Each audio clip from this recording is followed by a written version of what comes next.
Is that you, Steve? Yes. Who wants to claim to share?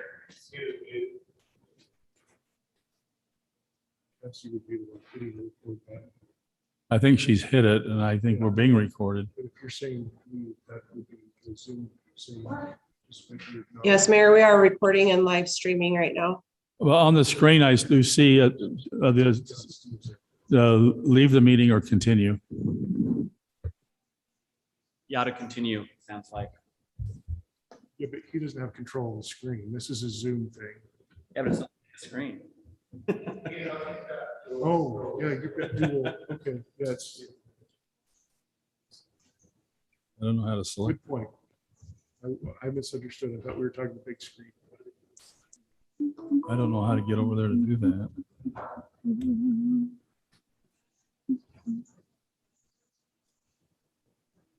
Help me move this thing. It's such a great thing, technology. It's a touch screen. You not just touch it. That isn't touch screen. In the day, you could just whip out your little transparencies and throw them down. Stop sharing. Your overhead. It worked great. We got fancy, got laser signatures. Yeah, it's fine. On the bright side, this meeting I've got is just this. about done. You're too young to have ever run a mimeograph, are you? When you were a kid? And then I can't select it. Doing that in the library? Make copies for your teacher? Oh, I did that. Our It's really.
There are no rules.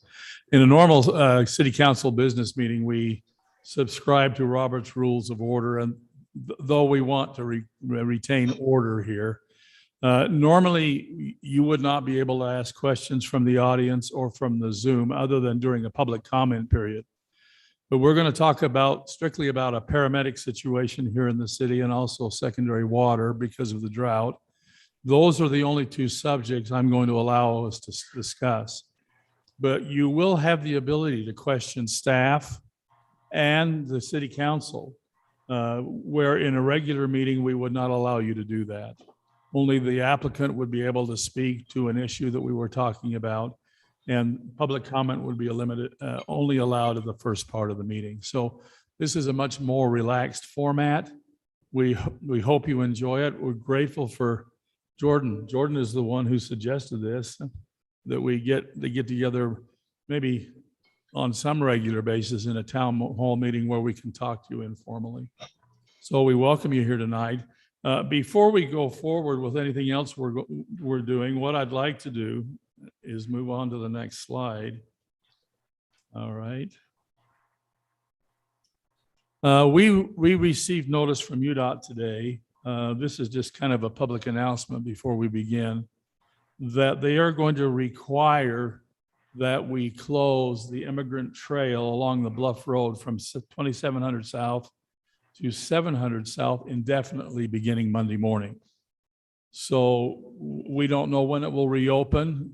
There are still some things that we've got to work out. We've got to get kids to the Arts Academy school without crossing over the intended the haul path for trucks.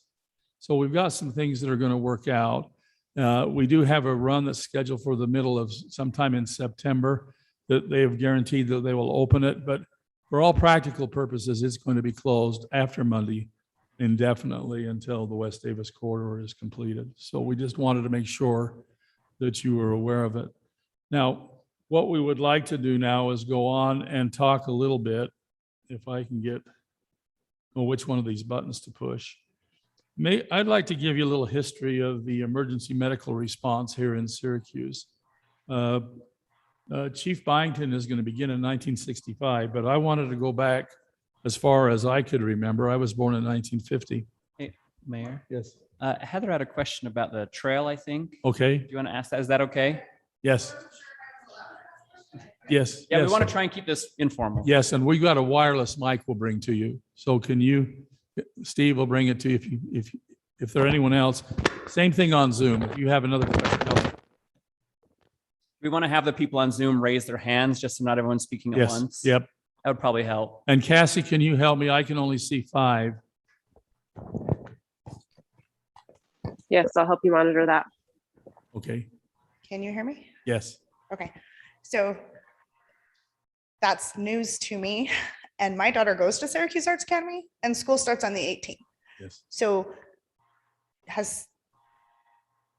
you say it was UDOT? Or Yeah, UDOT, and we're working with did they Delphi. explain how she's supposed to cross the street? We don't know yet, but we'll get that information to you. There will be a flyer come from the school to all parents so that you will know how to cross that. We're still in the process of working that out. Brody, do you know anything different than that? No, that's correct. They're the contractor and UDOT are supposed to put that out. Thank you. Yeah. Yeah, we've met with the Arts Academy. We've met with the contractors that are building the highway itself.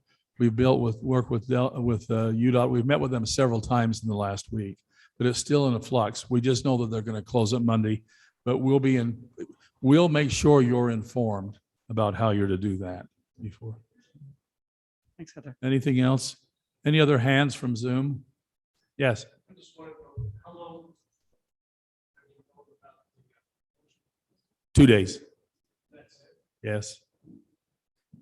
UDOT isn't known for being In fact, we overly informative. had it- up Yeah. front.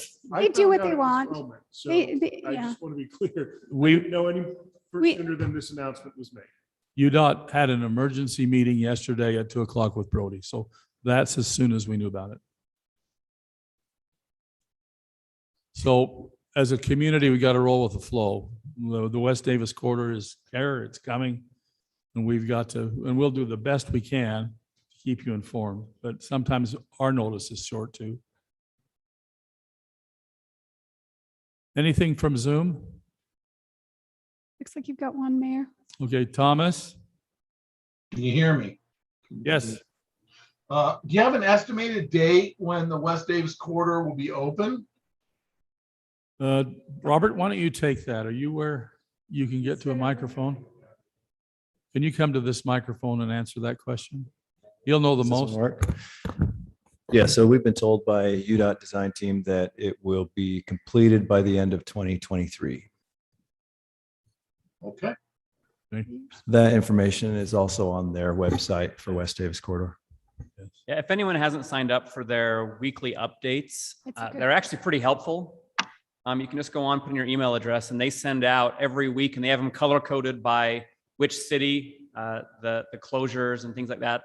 Like I said, I didn't see this in there, but they are usually pretty good about kind of keeping you apprised of what's coming up in the next few weeks. Keyword usually.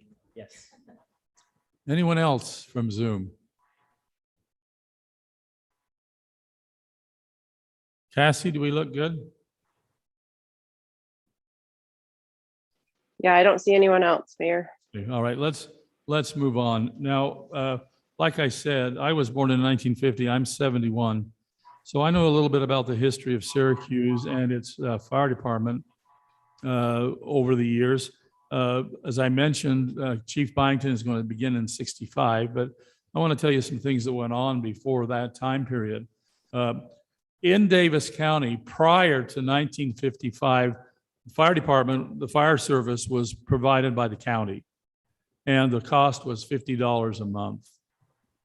Imagine that, $50 a month. But Davis County got kind of tired of that, and so it was deferred to Clearfield. Clearfield provided fire service, but they doubled the cost. It went to $100 a month. How's that fit your budget, Aaron? $100 a month, you know? In 1964, Clearfield decided they didn't want to deal with Syracuse anymore. And so in 1965, Syracuse formed its first fire department, and Chief will talk to you a little bit about that. The first fire truck in Syracuse was a 1946 Ford pumper truck. And the first fire chief was Chief West, but he only was in office for about 4 or 5 months. And he resigned, and Roy Mia was appointed our fire chief, and he served a long time. He served to 1984. Now, when I moved back to Syracuse after having attended dental school in 1982, Chief Mia was the fire chief, and I remember very well calling him one morning. One of our neighbors in the building we were in backed out of her driveway and hit a gas line, the meter on the gas line on the house, and tore it right out of the house. So there was natural gas spewing everywhere. Now, Roy was a smoker, and he came over and we stood on the sidewalk, and he walked up to me with that cigarette, and I said, I think we ought to maybe put that cigarette out. But things were really relaxed, a lot more relaxed in that day. So Roy served for 19 years as our fire chief. Back in the mid 70s, and some of you may remember this, there was a television show called Emergency. It was fabulous. And Emergency was on TV, and it is at this time that paramedics first were drawn to the attention of people. And so everybody was looking to have a local paramedic service of one kind or another. Now, the first call to our paramedics in Davis County, its first very call was in 1978 in August. At that time, paramedic service, up until right now, has been linked or paired with the sheriff's office, with policing. And at that time, in 1978, that was thought that was the model. That was the best model, not to have it linked with the fire department, but with law enforcement at the same time. But Davis County has kind of fallen out of vogue nationwide, and now it's going back to the fire service. One of the things what we need to maybe talk about is the 911 service that we know in the mid 70s began because of that show. 911 became viable, and in 1976, Bountiful and Salt Lake were the first two communities to offer 911 service. But now, with the abandonment of landlines and our heavy use of cell phones, they can track and direct the right agency to come, just because of when you call 911 using your cell phone, the proper jurisdiction will respond to you. So we've come a long way in the 911 service that's around here. When I was a little boy, in the 50s, I remember the ACE and the MOS ambulance services. And if you had an emergency at your home, you had to actually go to your landline phone. Here in Syracuse in the 50s, it was a party line. And you had to call one of these ambulance services in Ogden and tell them to come. There was no dispatch. You had to be the dispatch agent and you had them call. And can you imagine the response time from Ogden to Syracuse? Now, that was in the days before I-15. So it might be 45 minutes or an hour before the ambulance and somebody who had medical training could come and serve you.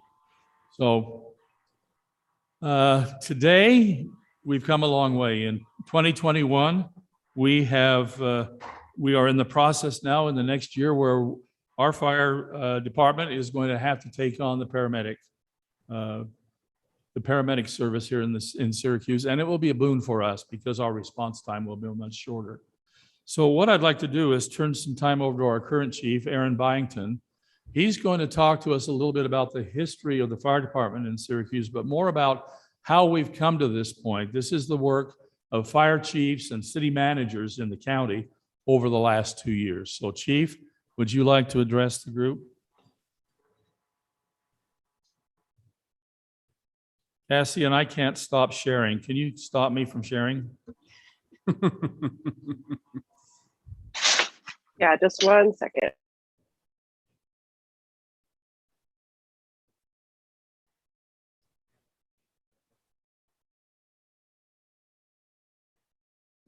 There we go. I got it.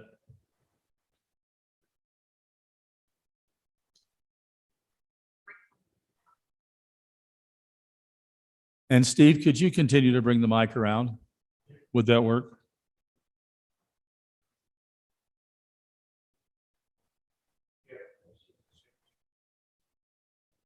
I think See here. Aaron's trying to log in. Well, I'm in. I'm just trying to get the screen shared here.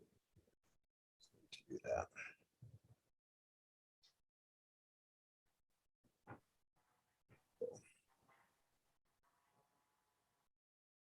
Is that where we got it? Okay, we're good. We're good to go. Okay, thank you everybody for coming out tonight. As the mayor had mentioned, my name's Aaron Byington. I'm the fire chief. I also have Sheriff Kelly Sparks here tonight. So if there's any questions that need to be answered by him, he can do that as well. So one of the things I would ask before we get started here is if you do have questions to wait till the very end, because there might be something in the presentation that answers your questions. So, but I'll be more than happy to answer anything you have afterwards. So as the mayor had mentioned, we've been proudly serving the Syracuse City since 1965. And there's been a lot of growth since 1965. And we're here tonight to talk about some additional growth that's happening to the service we're going to be providing here in the next year. To look at some of that growth in the historical perspective a little bit, I want to look at our call volume over the past several years, back at 2017 through 2021. Specifically, 2019 to 2020, we had a 15% call volume increase. And this year we're estimated at about, conservatively estimated about a 7% increase. So right around 1,280 to 1,300 calls a year that come out of our fire department. To give you a little bit of history about what happens now when you call 911 for a medical emergency, because many people may not know, and this is in today's world when you call. When you call dispatch, your medical emergency is assigned a level of severity based upon the information you give to them. And then they dispatch that out, and you may receive an ambulance. You may receive an ambulance and an engine, or you may receive an engine, an ambulance, and a paramedic that is currently coming from the Davis County Sheriff's Office. Now, for our fire department, we supply the engine, and we supply the ambulance, and we have advanced level EMTs. The Sheriff's Office bring the paramedics. So what's the difference between the two? Well, the difference between an advanced EMT and a paramedic is about, paramedics receive about 1,000 more hours of education and training, including over 600 more hours of field internships and hands-on training. Some of the other differences is that our paramedics they're skilled in advanced airway, cardiac-related emergencies, and medication administration. So how often do we need paramedics in Syracuse? And this is based, we'll look back at 2019 and 2020. You look at 2019, we had 1,048 calls, and out of those 1,048 calls, 362 of them were fire related. 686 were EMS or medically related. Out of those, about 50%, 336 required a paramedic response. In 2020, 1,200 calls, 476 of those calls were fire related, 724 were EMS related, and 389 of those required paramedics. So roughly half of the times that somebody calls 911 for an EMS incident, we're needing paramedics. So that brings us to where we're at now. Paramedic service. This has been discussed amongst fire chiefs for several years. And in 2009, these discussions became formal. And they became formal with some stakeholders throughout the county. And those included Davis County commissioners, the clerk auditor, and of course, Sheriff Sparks and some of his deputies. All of the Davis County cities were represented in this discussions as well with, this included city administrators and fire chiefs. And then we've also had some various dispatch agencies and police agencies that were in the meetings as well. One of the first things that we had discussed before the meetings really took off was, what did we want to make sure happened with these meetings? And we all agreed that the discussions needed to be focused on quality of care, decreasing response times, and improving service delivery in the most economical, sensible way possible.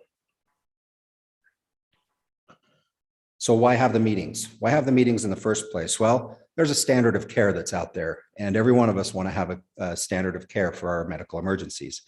Standard of care for us is set by the state administrative code, which requires 2 paramedics to the scene of a 911 call requiring advanced life support. The next standard of care out there is National Fire Protection Agency 1710 and the Davis County EMS guidelines, which requires ALS or paramedics on the scene within 8 minutes from dispatch 90% of the time. Well, why did we have these conversations? As Davis County has grown, the need for both paramedic and law enforcement has grown with that for the sheriff's office. And this has occasionally resulted in increased response times, increased use of mutual aid, increased, and this is occasional as well, where we would have a single paramedic response, and billing and supplies. We would bill for the paramedics, the sheriffs showing up, and then give them that money. Before I move further, though, I think it's very, very important for me to be clear that these service issues are not because of the sheriff or his deputies at all. Rather, it's the growth and the service model. The current system is unique and it's worked well for us prior to all of this growth. And I would say up until probably the last 10 years, and we've had some struggles. However, due to the growth, the service demand has changed, and this is why we're here.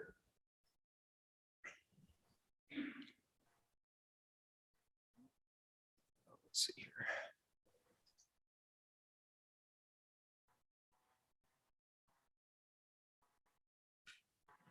There we go. Okay, so timeline of events, and this was just timeline of events based on the meetings. So like I said, the meetings began in 2019. We've been going for a couple of years now.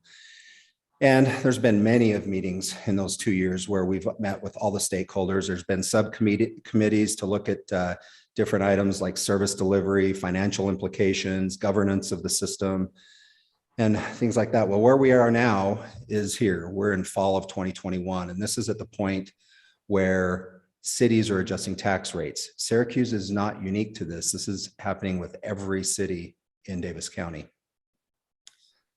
Departments are going to be applying for paramedic licensing, hiring and training new personnel, purchasing equipment and vehicles, and beginning to provide the service.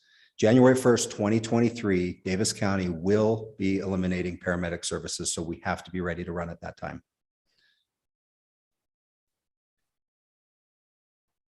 So what were the results of our discussions?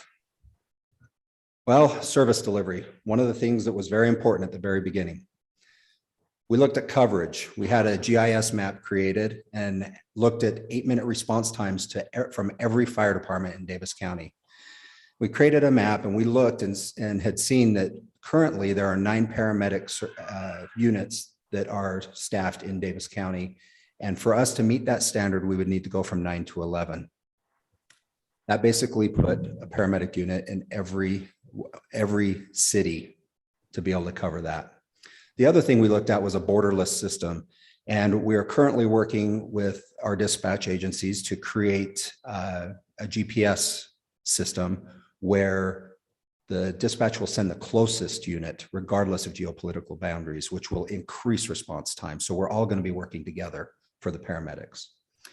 The other thing is training, having some countywide training to ensure service continuity and make sure that all of our paramedics are up to date and where they need to be. And the last thing for that service delivery is that all of the response units will have the minimum standard of at least 2 paramedics, licensed paramedics responding. So who's going to oversee this? Well, that's going to start with the fire department. And myself, I've been a paramedic for 16 years. And Dr. Christine Andreg, who is our medical control physician, she will also oversee the program. And that's where it's going to start. There's also an administrative board that was made up of representation from each city that's going to monitor the mutual aid agreement, make sure that we're following those guidelines that were signed in that agreement. The next thing is the Davis County EMS Council. And that EMS Council is made up of medical control physicians and fire representation throughout Davis County. They meet quarterly. And then, of course, the state of Utah and the Utah Administrative Code. They meet regularly, and those codes change, and we will follow those, and then we will be governed by them as well. So what does this mean for Syracuse? Well, first off, anticipated costs. I'm sure that's why everybody's really interested at this point, and with the upcoming Truth and Taxation hearing next week. Those are the costs. We're going to have to hire personnel, and that's where the bulk of our costs come from. So our initial startup costs are right around $150,000. This is equipment to get going. This is a one-time cost. The ongoing costs, and as you see, to hire 9 full-time people, the wages and benefits. We also have ongoing costs for uniforms, training, equipment, some of our consumable equipment that gets used, supplies and fuel. Minus the county paramedic tax, which Brody Bovero will speak about here in a minute, and then also the paramedic billing, an estimated amount that we've been paying to Davis County sheriffs in billing that we're going to be able to retain. So about a net, we're looking at a net of about $671,000. What we have done to help decrease this burden a little bit is we've applied for the AFG grant, or the Assistance to Firefighters grant. It's a 3-year grant worth about $2.6 million, which will help offset the cost of wages and benefits. Unfortunately, we won't know if we've received this grant until probably the end of September. So timing's a little off on how we can get that, but I'll turn the time over to Brody here for a minute and let him continue.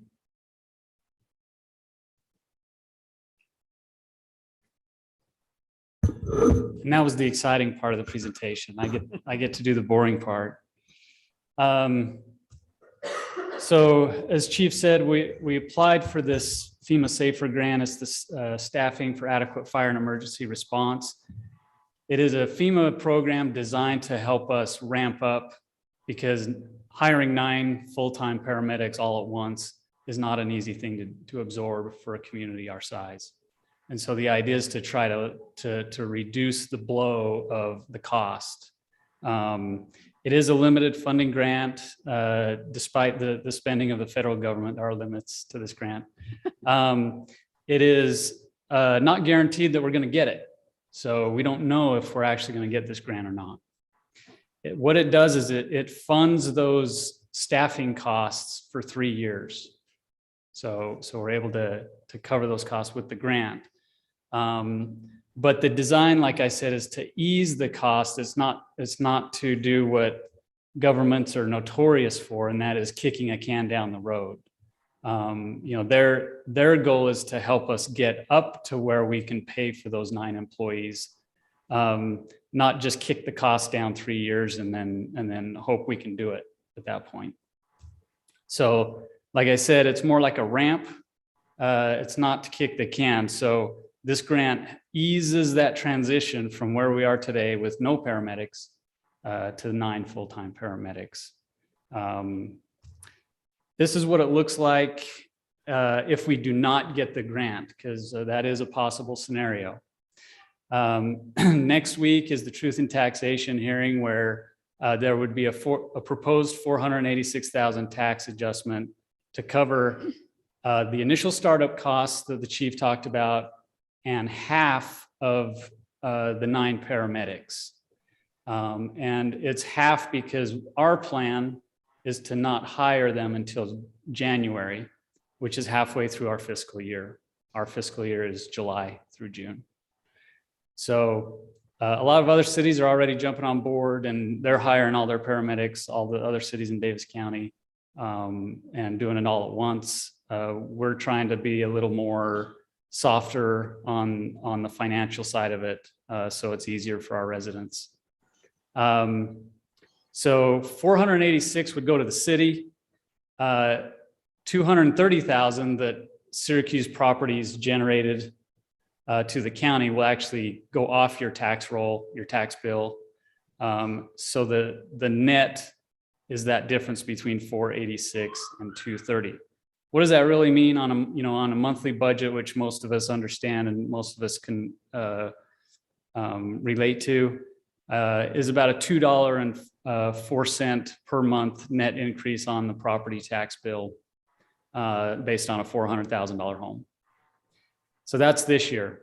The next year, you would see an additional bump to cover that other half of the paramedic cost. And so that, and you wouldn't see another decrease from the county. And so that's at that's 456,000 additional to cover the rest of the paramedic cost. And that, to boil that down, that's about a $4 a month increase. So that's if we don't get the grant. If we do get the grant, because of the timing, this council has to make the decision next week. We don't know for 2 months if we're going to get the grant or not. So they have to make the decision on this fiscal year next week. And so that's the proposal next Tuesday. The next 2 years, the council has some more wiggle room. They can either delay that second year and not do an increase that second year, and then do the full $4 the third year, or they can split it up and make it more incremental, where it's $2 the following year and then $2 the third year, or anywhere in between. So that's the beauty of the SAFER grant. It helps us transition the cost, so it's not so hard to ramp up with these additional costs. Okay, I'll turn the time back over to the chief to talk about just the timing on how this would roll out. Okay, so talking about the timing for the fire department to roll this program out. Where we're at now is where we begin the application process for the state licensure. We get our vehicles purchased, we get our medical equipment purchased. In January, as Brody had mentioned, is when we hire and train, get our paramedics trained. And it's not that we're going to train them to be paramedics. We're going to hire them as paramedics and train them to our protocols and to our local protocols. We're also going to equip that vehicle, and anytime from that point forward, begin the paramedic service. Like I said before, January 1st, 2023 is when the county is eliminating the service, so we have to be ready by that time. How does this new service benefit Syracuse City? Well, our paramedics will also be certified firefighters, which will allow us to use them in multiple capacities within our department for emergency response. So fire response, EMS response. It will decrease response time because your paramedics are going to be coming from Syracuse City. We're also going to be able to get an improved insurance service risk assessment rating. We're going to be able to get closer to an NFPA 17 standard for response safety to make it safer for our firefighters and make it safer for our community. It's also going to allow us to keep approximately $40,000, as I've mentioned, annually in the paramedic billing. It's going to help us reduce reliance on unpredictable part-time firefighting staffing. We're going to be able to have control over the service level, and we have the ability to exceed standards and make the service extremely good. And of course, it's going to improve overall service because our paramedics will be in-house and be able to work with and train and educate our advanced level EMTs, bringing everybody's knowledge and skill level up. What do I have anybody in here that has, just by the show of hands, has had an interaction with the fire department at some point? We've got some, and I hope that interaction has been good. And if it hasn't, please come find me afterwards. I'll talk to you about it and hopefully get that rectified. But we have a good fire department. I've been here since 2017, came from Layton City, and we have a great fire department here. I spent 18 years in Layton City before coming here. Our promise to you from the fire department is that since 1965, Syracuse Fire Department has been ready and willing to serve our community for both emergent and non-emergent needs. Our promise to you is that we will continue to strive for excellence in the training and education of our teams. We will hold ourselves to the highest levels of conduct and performance. We will maintain a constant state of readiness and will respond to serve and assist the citizens of our community in their time of need with courage, conviction, and compassion. And with that being said, I think we're at question time. So let me intercede here too. Let's start with our Zoom attenders, since we started with those in chamber earlier. Russ, you have your hand up. Would you like to ask a question? Now, we also have Chief Sparks in the room here. If you have questions about Davis County's approach, he is also here that can answer questions. Our chief can answer questions, Brody can answer questions, and if it's a legislative decision, a question, we'll turn it to the members of the council. So, Russ, do you have a question? Yes, I do. Can you hear me? Yes. Okay. I do have a question about the upfront cost for 9 paramedics. You're talking about ramping this up over a period of time. Why is 9 paramedics a specific number? Can't we ramp that up slower? Maybe hire 6 and then, 1 and 1 and 1 over a period of a couple of years to try and offset that cost? that's a good question, and I can answer that here. I'm going to go to a slide here. I'm going to show you what our organizational chart looks like. And right now we do need to hire 9 paramedics. We do not have the paramedic staffing. As I mentioned before, we have advanced level EMTs. This is a new service that we're providing. And this new service is, we still have to maintain the ambulance and the engine service that we're providing. So this is new, which will require those people. So if you look on this chart here, I've got the paramedic staffing here in the middle. We've got the 9 paramedics. The way we run shifts are 48-hour shifts for us to be able to run the 365-day coverage. So that requires 3 full-time paramedics per shift. We have 3 shifts to be able to cover that. What that does is it puts 2 paramedics on a rig, like I had mentioned, and then that also puts another paramedic in that can give the other paramedics vacation days and time off that they need, that they can rotate in. That paramedic is not just going to be an extra person. That, as I talked about earlier, we had mentioned to help us with the reliance on our part-time staffing. We're going to use that 3rd paramedic to fill one of the part-time staffed roles as well, which will help minimize costs in our part-time employment staff. So we're hoping that this will solve that problem, but we do need to have the 9 right away to begin providing that service. Russ, does that answer your question? Yes, it does. Thank you. Thank you. Tom, I see your hand up. Yeah, hello. I have been taking some notes as you've been going through this. And what I propose is I just read off my questions, you guys capture them, and then you can answer them one by one, and we won't have to go back and forth. Is that acceptable? Yeah, I might have to ask you to repeat a few of them. Yeah, they're pretty simple. Okay. Somebody can capture a note. This started out talking about the response time slowing, and some standards were presented, but no information on what the current response time has become. So I think you cited 8 minutes, 90% of the time. So what is it today? That's one. Okay. Next one, basing these cost increases for the city on property taxes, which is what it appears to so far in this presentation, indicates that higher cost properties will pay more, lower cost properties will pay less, renters will pay essentially nothing, but everybody gets the same service. And this brings me to the thinking that instead of property taxes, it should be a pay-go. So it could be a line on our monthly water bill that most everybody gets. So they would be paying as they go. And then lastly, this is a fait accompli presentation, which I think you've already kind of answered that one. So those are my questions. Okay, so I've got the two questions, which are what are the response times today for paramedics, and then the pay-as-you-go question. Is that correct? Yeah, pay as you go, because it's an unbalanced payment scheme between the different types of citizens in our community. Right, okay. So well, I'll answer the first question for you, and then I will defer the second question to probably the council on that one, That would be or fine. to Brody. Okay. So the first question, response times today, they vary. They vary. And right now, Davis County paramedics, as you know, they also run law enforcement. And so we could have a paramedic that is in North Salt Lake, and we could have one that's in West Point.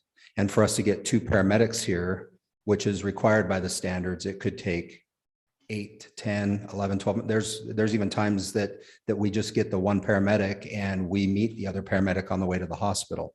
So for me to give you an exact number, I don't track the Davis County response numbers for their paramedics. And this right here is, I guess the best way to answer it is we are beginning to have problems that are increasing in response time. So we're trying to curb this a lot earlier before they become a lot worse. So for the exact number, I do not have one, but it is greater than that 8% or the 8-minute travel time. And it is becoming more of a problem. And this, like I said before, this is not an issue with the sheriff or their deputies. They provide a great service. It's just with the system. And when they're on a law enforcement call, they can't break away to run a medical call most of the time. So hopefully that answers your question. I'll move on to Brody for the next question, or whoever wants that one. The third one was more of a statement. So What was it? Third one was answered. What was the second one then? I thought that was the second one. The second one was about taxation. Yeah, it was On why different- property taxes different versus properties. just a fee. It's how we Okay. assessed. Yeah, so I think there's a couple of, I think it's a fair proposal. I think there's a couple of aspects we have to think about in considering that. One is probably a legal issue, and that is the Utah State Legislature is very keen on how we use utility bills. And utility bills tend to be only to be used for things like commodities that we use, water, sewer, things like that we pay. There are a few cities that have instituted a road utility fee on their utility bill. And that has been subject of a lot of discussion recently in the state legislature of possibly outlawing that. They don't like, the state legislature does not like that because it's essentially hiding a tax in your utility bill is the philosophy, the arguments that we hear. So that one's a little bit maybe not on solid ground from a political and legal perspective. But philosophically, I think what you're saying is, should this be a flat tax because it's all a service that we want equally? So we should all pay the exact same amount. There you go. And there's some philosophical differences to that. People have different abilities to pay. And a lot of times, it's, some people can't pay. However, on property tax, the way the system is put in place for Utah cities is essentially the tool that the state has given us to help pay for services that are provided to the whole community. So, things like, police, fire, we essentially have two revenue sources to pay for those, and that's sales tax and property tax. Sales tax is limited. Again, the state legislature puts a cap on how much we can charge on sales tax. And it's not very much, and that's already capped. That's already maxed out, so it can't go any higher.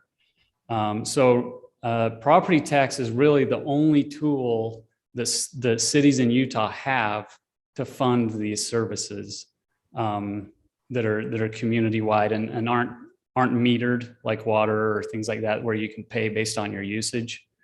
There is a fee. There's like a transport fee that a lot of times your insurance will cover when you get transported with a paramedic, or if you don't have insurance, the patient does have to pay. Sometimes they can't pay, and we just eat the cost. That's just how the system works. All of us participate in that through our taxes so that we actually have the service here and prepared and ready in case we need it. Hey, Brody. So it may not be a satisfactory answer, but Can I add on to that as well? yeah, please do. One thing to remember in the community, I know that we're all thinking of our homes and the costs associated with our homes. But one thing to remember is some of the more expensive buildings in the community are not homes at all. They're actually commercial buildings, industrial buildings, and they are also paying property taxes on those buildings. So I know that it was brought up that renters pay nothing, but you have to remember that the building that those renters are living in is paying property taxes, and they are also being assessed that same fee, generally through their rent. And historically speaking, most of the tax that would be covering a lot of these property items, property taxes to cover a service like this, is coming from those more expensive buildings within the community. So it's not just the citizens that are bearing the brunt of this. We're actually paying a fairly small part when it comes to values of buildings. Yeah, it's actually a good question, and it's a philosophical question on what is the purpose of taxation and that sort of thing. And that, it's kind of a broader subject, I think, than what we have actually. I was just going to say that landlords pay that, and I'm sure they don't want to pay it out of the goodness of their heart. So they pass that on to the renter. Yeah, as Brody had mentioned, we have overhead costs, or we have costs to be prepared to provide the service. And that's what the cost essentially is, because hopefully nobody needs 911, but that's what we're here for. And when you do use the EMS service and are transported by the ambulance, you do receive a bill for that, which is billed to your insurance. And right now, based upon the different types of billing out there, we're only able to collect about 46% of that because of Medicare, Medicaid, and certain state laws out there not allowing us to collect the full amount that we actually use. So the overhead of the program is also part of what the taxes are for this. Yes, and then I'm going to stay with the Zoom meeting. We've still got a couple of questions from Zoom. And for what it's worth, I don't think this is what Councilmember Savage was saying, but kind of in a way he was saying is if we all went to a flat tax for all properties, all of us with residences, we would pay a lot more because the business properties would have a flat fee as well, the same as ours. And that's not what I was stating, the flat tax. I was talking about a pay-go system for this service where everybody gets the same service regardless of their property. Okay, I'm gonna move us on. Julie, I see your hand up.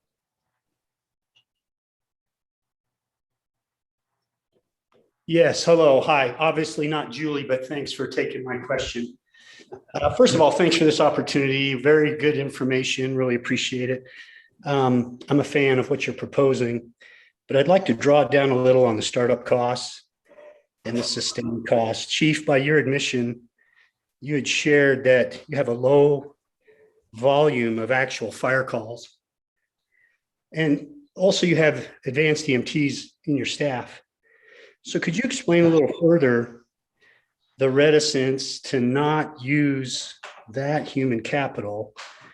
Already familiar with the organization, and advance them on to paramedics? And also, am I fair to assume you run 3-person engines? Yeah, that's a good question. I'll go back to our organizational chart right here. So if I'm understanding your question is to use the human capital we have between the engine and the ambulance to bring them up to paramedic level and provide the service that way. Is that correct? That's one of them. Yes, sir. Okay. Okay. So that's actually a really, really good question. Really good idea. Remember that this is adding a service. And one of the issues about placing paramedics on an engine is when our paramedics are at a hospital providing service, we no longer have an engine that is staffed to provide that. If we put them on an ambulance, and remember when I talked about earlier, we talked about having a GPS system and sharing the service amongst West Point and Clearfield and us helping each other out. If we have an ambulance in West Point, then we no longer have an ambulance in our city. And also, if you think of the call volume, when I broke that down to the BLS versus the ALS calls and what required the paramedics, if we have an ambulance with our advanced level EMTs that are on this call that does not require paramedics, that frees our paramedics up to run another call. And as we grow, we're starting to see an increase of what we call back-to-back calls. We just actually had one today where we were running a structure fire call in assisting Clearfield. And as our crews were going, we had a traffic accident. And so our staff was used up on that. So it makes sense to have a separate unit to run on the paramedic staffing. Plus, it's also something that we agreed upon to have that ability to have the borderless system. Does that answer your question? Well, it does. And I appreciate that answer. It seems like you've got a deck of cards where you can play a number of hands, especially when you expand the idea of a mutual aid model with surrounding jurisdictions. To run a paramedic on an engine, or perhaps to run what back in the day we would call a squad. And I saw that in your proposal, a separate vehicle that's not a transport vehicle, but would have one paramedic responder as the initial responder, much like the Davis County sheriffs do right now. And then you've got the local jurisdiction firefighters, advanced and basic EMTs to augment that incident. That seems to be then 3 new paramedics per shift running a squad as the initial response vehicle. And whether they're running mutual aid into another district or staying within Syracuse city limits, that reduces our overhead burden on this initial launch down to 1/3 of the cost. So can you explain why we may not want to look at that idea? Well, a couple of reasons. First off, this being a new service and us being I take it from your questions, you have some experience and you're probably in the fire service. Used to be. Yeah, or used to be at one point. And this right here, if you remember, we're running out of a single station department. And NFPA 1710 also requires for any of our fire responses, 16 firefighters on the scene of a structure fire and incidents. We rely heavily on our mutual aid. We rely heavily on, and they rely heavily on us to provide mutual aid as well.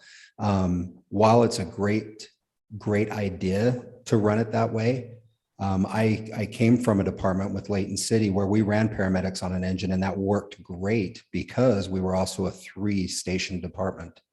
We had upwards of 20 people, 24 people on at all times. So we had the ability to do that because if our paramedic unit on the engine was tied up, we had 2 other engines to respond to a call.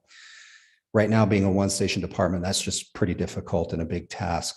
Plus, by doing this, as I mentioned before, having that 3rd paramedic also helps us with our part-time staffing, which has become pretty unreliable. We've got about a 33% turnover rate in part-time staffing right now, and it's more costly to bring people in the door and to train them and put them in turnouts and PPE and then have them leave just several months later because they've got a full-time job somewhere. So I think that running this system where we're at in the size of our department will benefits us more than just having paramedics. It benefits us in the whole department staffing wise. Yeah, good. Trust me, man, I'm on your side on this one. Our community needs this. I think I'll just leave it, just one comment, if I may. Sure. I think we can see the handwriting on the wall that in addition to this expense to launch this program, how soon do we take on the additional expense in the general fund to build a second fire station? What's the forecast? Yeah, that is actually, that will be coming within the next 5 to 6 years or so. A second station with the growth of our city is inevitable. There are areas in the city that are underserved by response times. And yeah, absolutely. That is something that we're looking at. And the city council just recently has talked about impact fees and raising impact fees for that purpose so that our new development will help pay for that.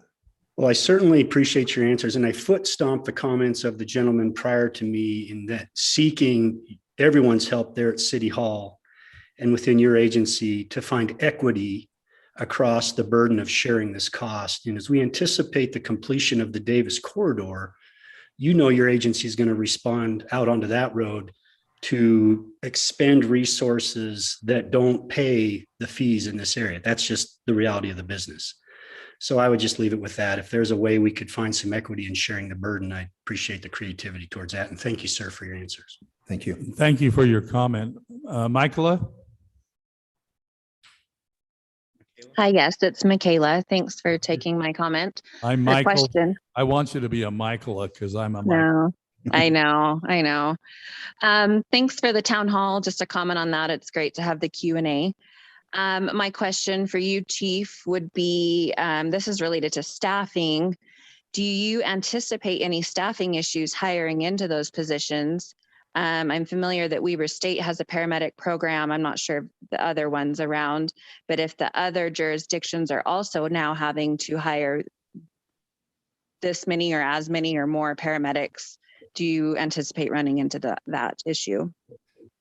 Yeah, that's always a concern, but I don't believe that there will be an issue. I do know, and as Brody had mentioned earlier, that there are other cities that are currently hiring right now for their paramedics, and we're holding off a little bit. Weber State does have a program.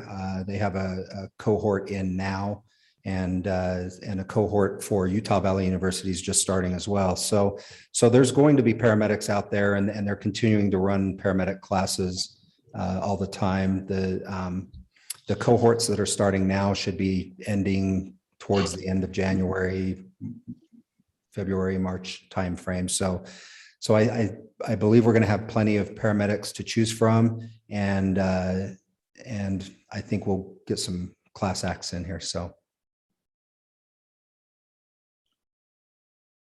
Thank you, Michaela. Is there anyone else on Zoom that would like to talk with the chief?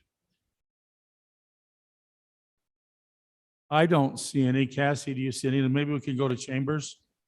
I don't see any more, Mayor. Okay, let's go to Chambers. Those of you that are here.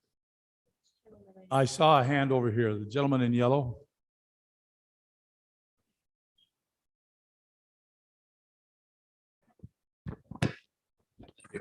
A couple questions. You mentioned in 2022, real estate taxes would go up $2 a month, if I remember the number, something in that neighborhood. And then 2023, $4 a month. So is the $4 on top of the $2 increase? So it's really $6. All right. The $400,000 value, you gave the example for home value. Is that the market value or the taxable value off of our Average. Davis County tax statements? Yeah, so that's assessed value. So that's the value you would see on your tax bill. They have an assessed value on there. And 400,000 now is about average for Syracuse City. Anyone else here in Chambers?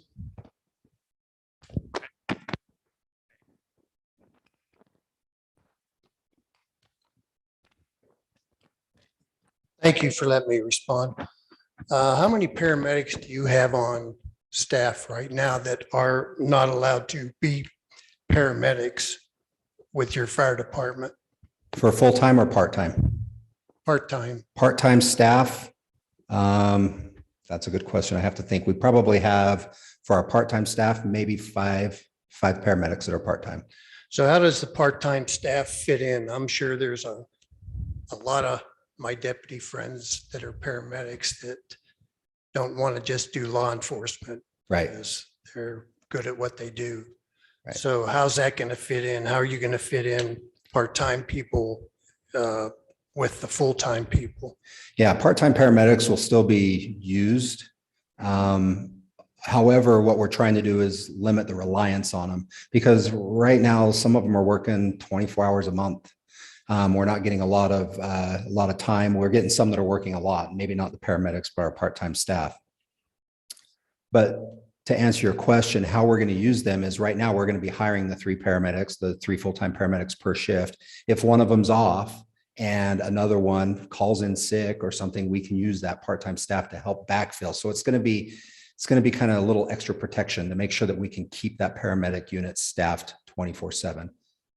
Okay, equipment wise, are you going to receive any of the equipment that the Davis County Sheriff's Office has right now? Yeah, we have talked to Sheriff Sparks about that, and that is something that they are going to surplus out. And however, they can't surplus anything out till after 2023 when they quit the service. So we're going to have to get our equipment, and to be completely transparent on the upfront costs, we already have a lot of the equipment right now. If we didn't have some of the equipment now, that upfront cost would be a lot more. So we've got some of that upfront, equipment already. So yes, we will look at that for maybe some backup equipment once they finish their providing the service. Okay. Hey, thank you.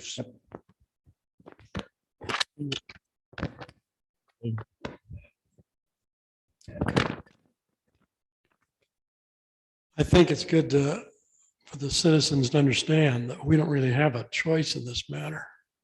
It's a done deal. And the choice was made many, many years ago before the citizens were aware of it, which to me is a little disheartening, but I don't want to be too negative. Anecdotally, however, because I know quite a few of the county paramedics, a good many of them are not interested in becoming firefighters. And we're going to lose a valuable resource in the county because of that.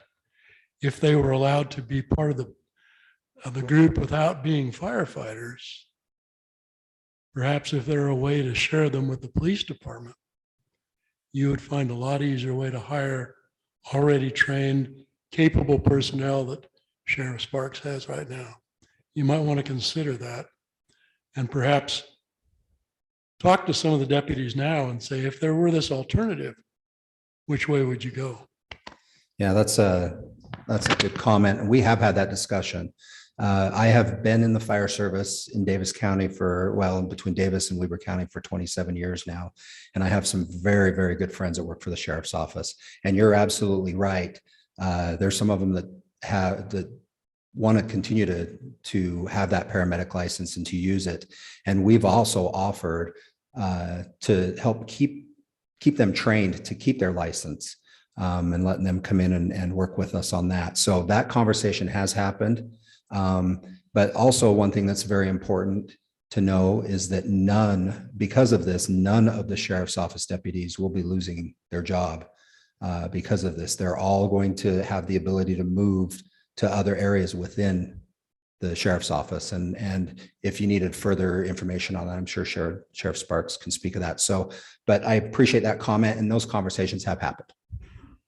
Okay, but my point is, you're going to lose a certain percentage.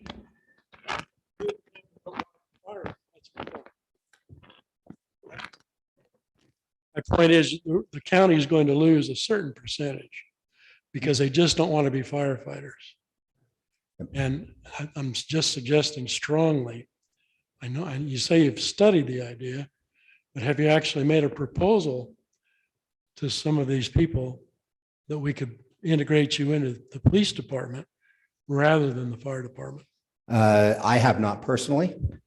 I know that we've had the discussion about his deputies and their paramedics.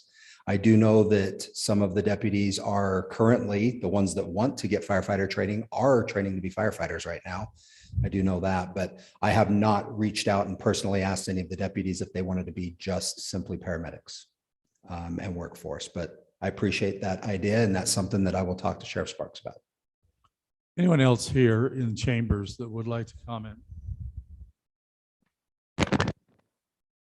So listen, sorry, I got distracted a little bit, but, and maybe I missed this question already, but you talked about we needed to have 2 paramedics on shift and there's 3 shifts. So we need to hire, or 3 paramedics on shift, 3 shifts, 9 paramedics total.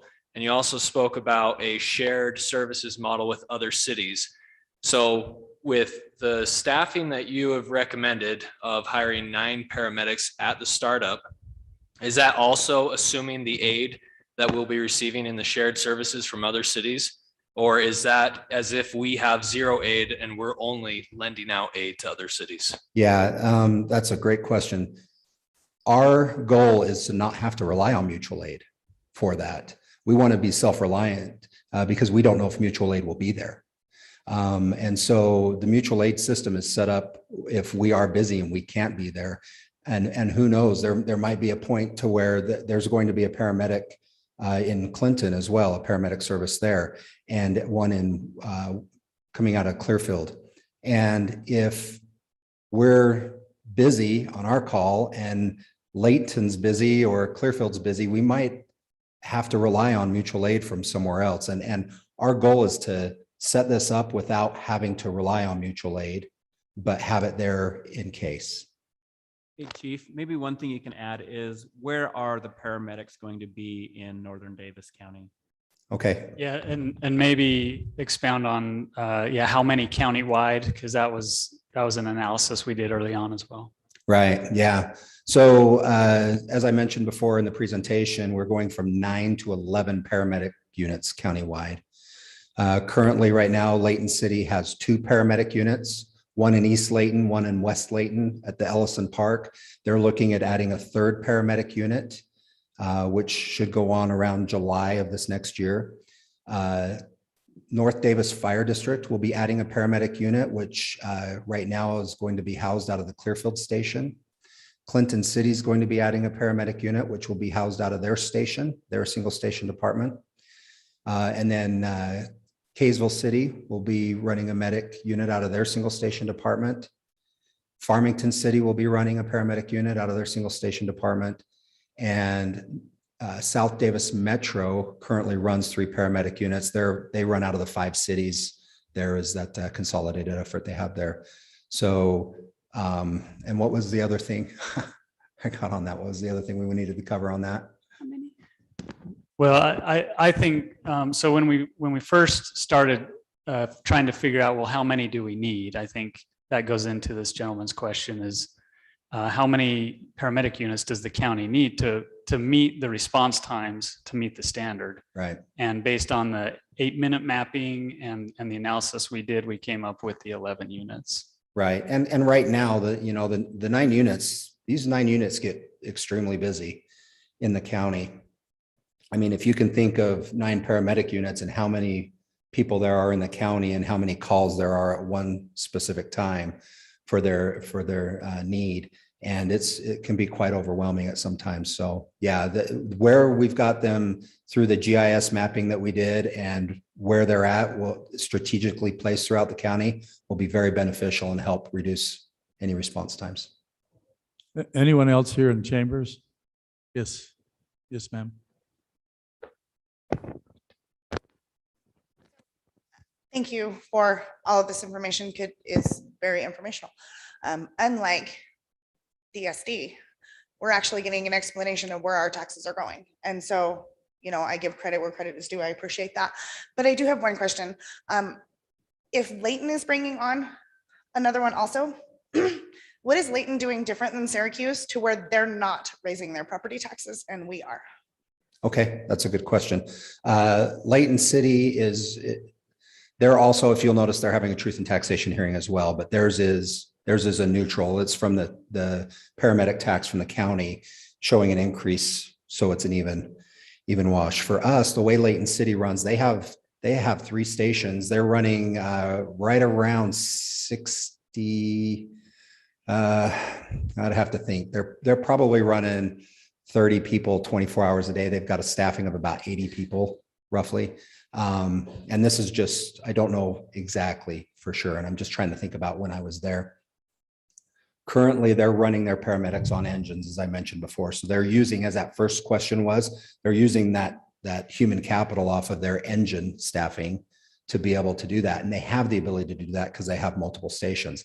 This model that we're proposing now may change and could change as we get another station in the near future, to be able to utilize the paramedics differently and put them on an ambulance or put them on an engine, as we have multiple engines or ambulances in the city to provide the service. So Layton City is a little unique that way because of the way they run it. They don't run on squads like we're proposing, and like Kaysville is going to be running a squad. Same with Clinton and Farmington and the North Davis Fire District. So does that answer your question for you? Okay. Chief, so Layton City is having a truth in taxation hearing as well for a tax increase this year. It's about 7% increase on their taxes, about $600,000, between $600,000 and $700,000. Well, they may, I don't speak for them. I don't know where they're putting it.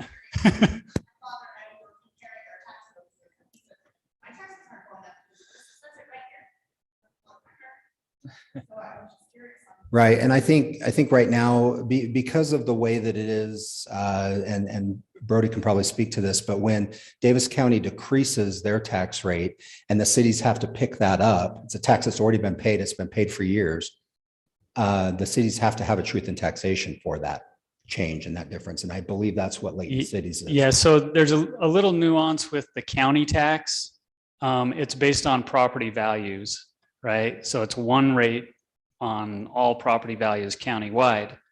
Most of the highest value in the county is from Layton south.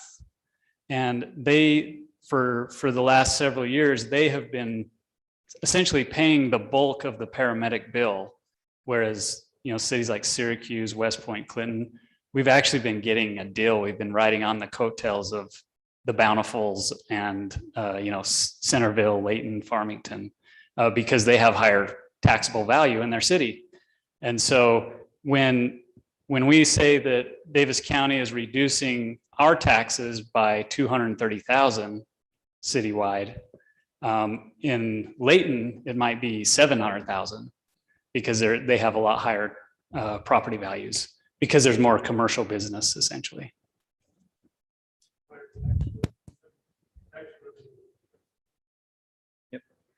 Yeah. First, we have the woman at the very back. She's had her hand up several times. Sorry.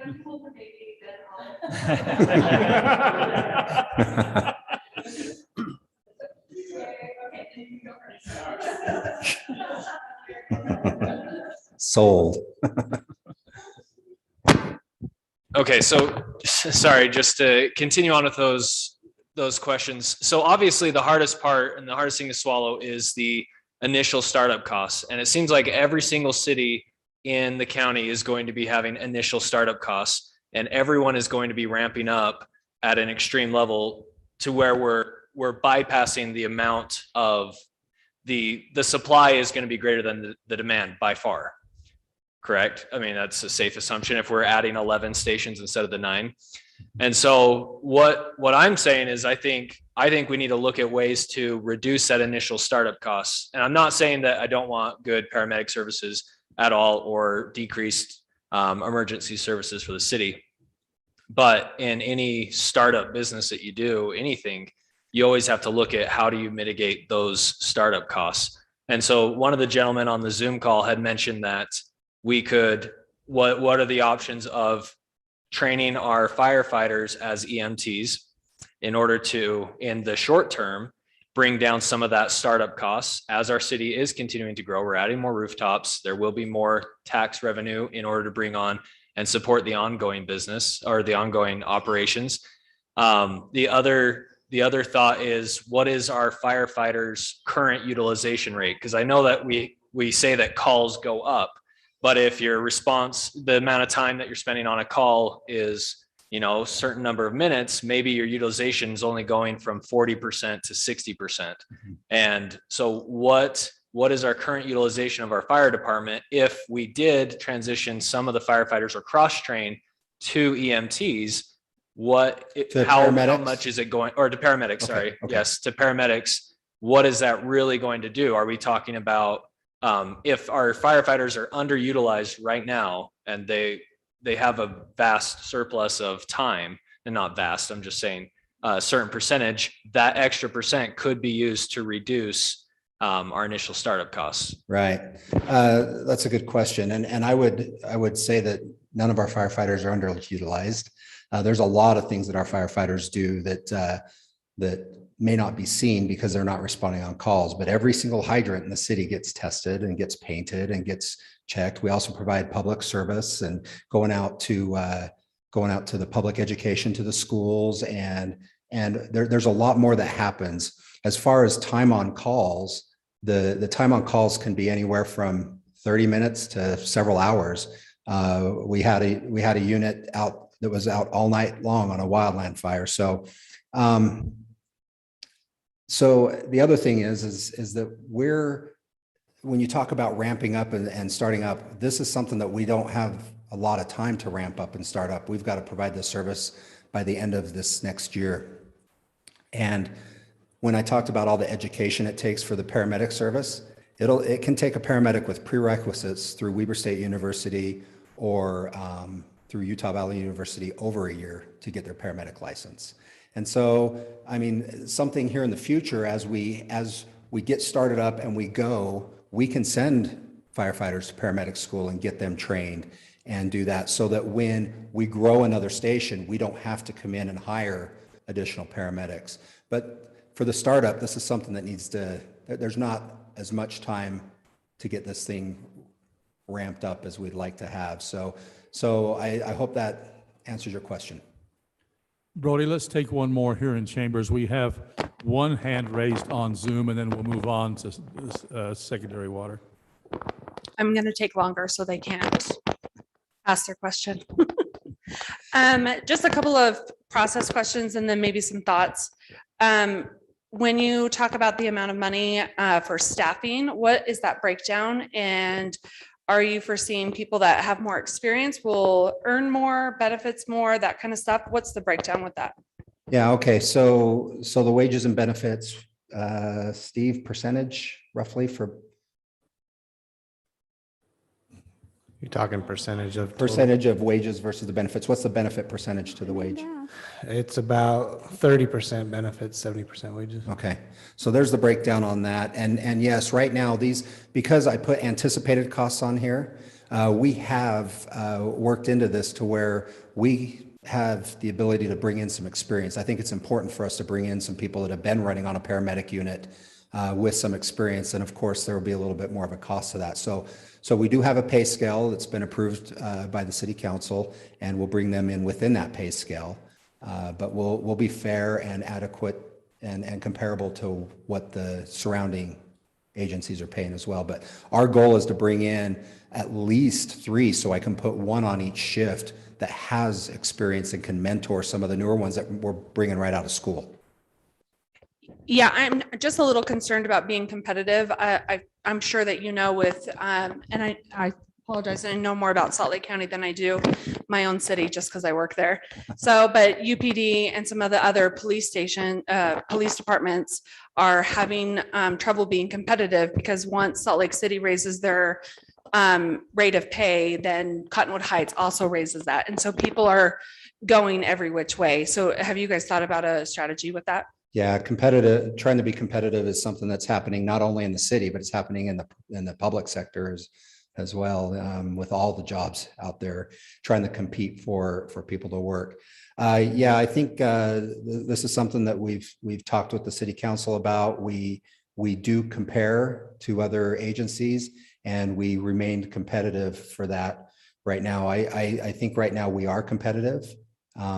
And we try to, and you're right, next door neighbors could raise their paramedic pay, and then next thing you know, we're needing to be more competitive. But as far as pay, let me say one thing. We have a great fire department. We have a great place to work at, and it's not always about pay. It's about having a great environment to work in, and we have that. We have a great community that supports us very well. And so I think there's some additional things that are benefits that are not necessarily pay.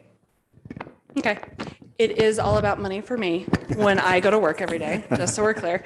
The other thing I was kind of wondering if there will be data on that mutual aid we're talking about. I'm fine with mutual aid. I'm actually fine with this proposal, but I have a lot more disposable income than to my counterparts that might actually put them in a bind, this tax increase. So what kind of strategy do you have around with data gathering where we are giving all the mutual aid and say West Point is not returning the favor? Right. Is there, maybe a strategy if that's happening, contract with those cities for, because we are better at life than they are? What are you thinking about that? That's a great question. And yes, that's already been figured in. Right now, the state sets our transport rates. So what we can charge and bill for ambulance transport. They also set what we can bill and charge for paramedic transport. So you get an ambulance bill, but if a paramedic's on it, it's more. Well, what we have discussed amongst all of us is that if we're going into their city to provide mutual aid with their paramedics, they will pay us that paramedic rate based upon what they collect. So there will be some money exchanging hands amongst that based on the mutual aid. So if one agency is not able to keep up or ramp up like they need to provide for their area, and we're beginning to provide more, we will receive benefit for that. So.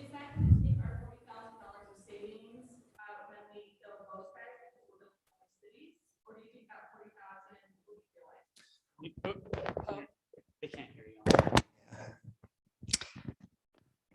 What did I say? The $40,000. Is it going to be actually realized if we are billing other cities for mutual aid?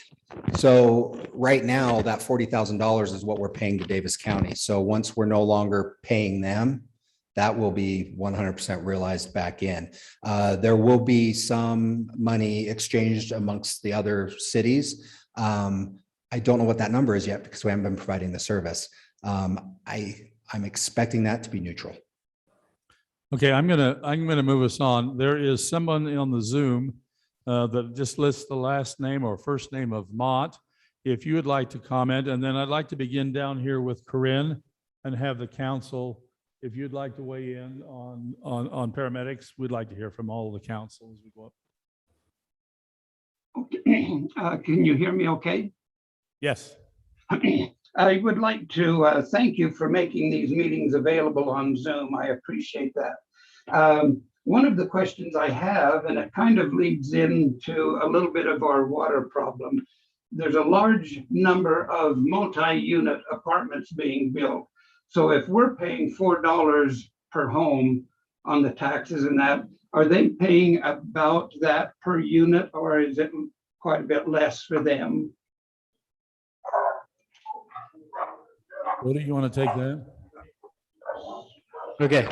I'm sorry, did you ask me a question? No, I'm going to have Brody respond to your question. Right. So as mentioned earlier, those are rental properties. And while renters don't pay property tax directly, they do get factored into the cost of their rent. So the property owner essentially divides up the tax bill amongst all the renters. That's essentially how property taxes get paid on rental properties. Do they pay the same as a $400,000 home? Probably not. I would think the equivalent value is less than that on an apartment unit. So that would be the answer is no, it's probably not the equivalent, but yes, they do pay taxes, but just in a roundabout way. Okay. Does that answer your question, Mr. Mott? Yes, it does. And thank you very much. You're welcome. Corinne, let's start with you. Do you have any comment on paramedics? Well, first of all, just to follow up on that comment, if you live in a smaller home that's not worth $400,000, your bill is going to be less as well. If you live in $1 million home, maybe over by the ski lakes, which I would just love to do, but it's just not going to happen for now. Anyway, then you're going to pay more, and that's just how the state has assessed taxes to property. And like Brody said before, that is the only tool that we have to be able to pay for these services for paramedics and police. I just, from the beginning, it was kind of stunning to realize that the county was divesting themselves of the paramedic program. But when we realized that this was going to happen, no matter what our opinion was, then it was, okay, well, what do we do to support this and make it happen as efficiently and as well as we have? And I'm grateful for the chief and all his time, and Brody and Steve as well for putting together the numbers, because really when we roll into a council meeting, we've been armed with all of this information that staff has given to us to be able to make better decisions for you all. And I'm grateful for all of their background work that we sometimes take credit for, and it should not be so. So thank you. And also the fact too that when you're the person who's in crisis, it's worth it in that moment to have that available. It's easy to say it when all is going well in your life, but in that moment when you need to call somebody to help you immediately, that's when you're grateful that you've paid into it, maybe for years without having to call them, but it's most likely it's going to happen sometime in your life. And just glad that we have our own situation where we have control of this in our city to choose our destiny. So thank you. Thank you, Corinne. Jordan? Sure. So as a former EMT, and also I served for a little while on Davis County Search and Rescue, I was always grateful when the paramedics were there waiting for us when we came to the bottom of the hill or when we were handing off. The big thing is I want to give Chief Sparks a credit for recognizing a problem and stemming it before it became the issue to where people were dying. The service was gradually going down, and he saw that and has been trying to find a way to keep the service going before before it made headlines. And again, thank you for each of the chiefs in the cities, similar to what Corinne has said, for picking that up and looking for ways to help fix this. I think this is something that is common throughout both the state and the US. Like I say, we were kind of the last ones with the gun-toting paramedics. Yeah. They believe they were called. Yeah. And so now it does allow us to provide a better service than they were able to provide. And we will be able to respond in a manner that will be much more appealing to those that will be on the receiving end of these calls. I know we've had a lot of questions about, I think it comes into some of the higher density that is a very hot topic this election cycle. But to the point that's been brought up, one thing to realize is the apartment buildings are generally valued in the millions. So just know they will be paying for this service as well. And in fact, the owner of those apartments will be paying much more than many of us. So we're trying to make sure that we are spreading this throughout all of the populace. And like I said, we've been getting a pretty good deal for several decades. And while I'm sad to see that end, I do understand the reasoning for it. But this is a good thing for our community. The experience that we'll get on our fire department and on our ambulances. I found, in fact, the chief here was one of my instructors as an EMT, and having a paramedic teaching the class to us EMT, I was an EMT basic, so even less than advanced EMT. It was just great to have that experience there. And so to have those people on our staff will raise the value of our department, the service we're able to provide. So just know that this is a good thing for our community. They will be able to provide a better service and with less response time. And I'm excited to see this go into play. I, just like all the rest of you, I hate seeing taxes go up. But it is good that we're getting the offset from the county where it's going down. So we are experiencing growing pains. We are growing, but like I said, this is a good thing. Thanks, Jordan. Lisa?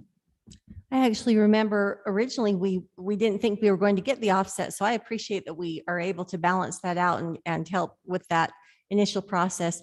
Excellent questions. I've appreciated this format too. There's so many times when our conversations are stilted in a regular council meeting, and I really appreciate the insights and great questions of a lot of our citizens and great answers. I appreciate your knowledge and in-depth understanding of all of this, all of our staff. I'm on that East End, and I remember one of my first conversations with Chief Byington when I was first put on council was he was concerned about that time. He said, we are going to need a second station soon. And we had that conversation. He said, we're concerned that it's increasingly growing and it will continue to do so with the growth on the west, with the West Davis corridor, with the growth in the homes, as well as we're just crossing main roads to get to that east side of the city. So I'm on that end, and I appreciate knowing that we're doing our due diligence to make sure that these people are taken care of. So thank you. Thank you, Lisa. David? Well, a lot has been said that doesn't need to be repeated. So I'm just going to kind of sum up with the basics that paramedic service is only going to be available if we take it to the cities. And it does save lives. It's essential. Anytime somebody needs a paramedic, if we can't get them help, and that's been said too, but we've got to be able to serve that need. So I don't think we have a lot of options. We had to find a way to do this. I appreciate some of the things that have been said because I think it brings up some alternate considerations of how we might be able to deal with this, but I don't think we have a choice. We have to do it. Thank you, David. Seth? Yeah, I won't belabor the point a little further. I'm sure we want to discuss drought issues as well, but I am grateful for all of the folks who've come out virtually and in person to come and share your thoughts and feedback. And I think this setting really allows for some great discourse and the ability for you guys to pose questions that, quite frankly, we haven't thought about as a council, but I'm sure the staff have spent hours and hours discussing. But I would also just remind that there's been lots and lots of public meetings where this topic has been discussed. And so, while we may not have all been aware of all those exact meetings, they have been discussed quite often. And I think as far as this presentation goes, I believe the council's probably seen this. I don't know if I have enough hands or fingers on my hands to, yeah, it's been a lot. I have more than 3 fingers though, so I'm not sure. I think we've seen it more than that. But yeah, this is not something we can get around. I'm just grateful for the level of service that we'll have in the city. In spite of the cost, I think this is what's needed and required, and I'm confident that our staff can put together a quality program that'll deliver services that'll save lives. And I like Jordan, have had experience with these folks. Unfortunately, I've been on the other side of it 3 times where I've needed these services, and I can tell you how important it is when you're on that other side. So, thank you. Thank you, Seth. Now, Chief Sparks, we're glad you came. There are a number of places you could have been in the county tonight. Thank you for picking us. It's been valuable to have you here. And Aaron, do you have one last comment? Yeah, I just wanted to say thank you to everybody tonight. The questions, the comments, excellent questions and comments. I just want to end by saying there's been a lot of hard work in this process to make sure it's been as fair and equitable and as cost savings as possible. I'm very sympathetic to that because I also live here in Syracuse. And so my taxes go up as well. So there's been a lot of work on that, and I appreciate everybody's input tonight. Thank you. Let's move on to drought. Can I share the screen before?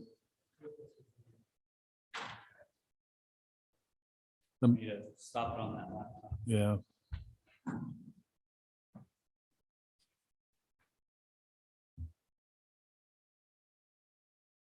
All righty, let me get.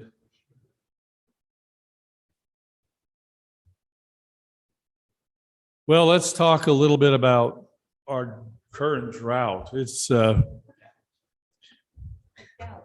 it should say donut. Our current donut is what it ought to say.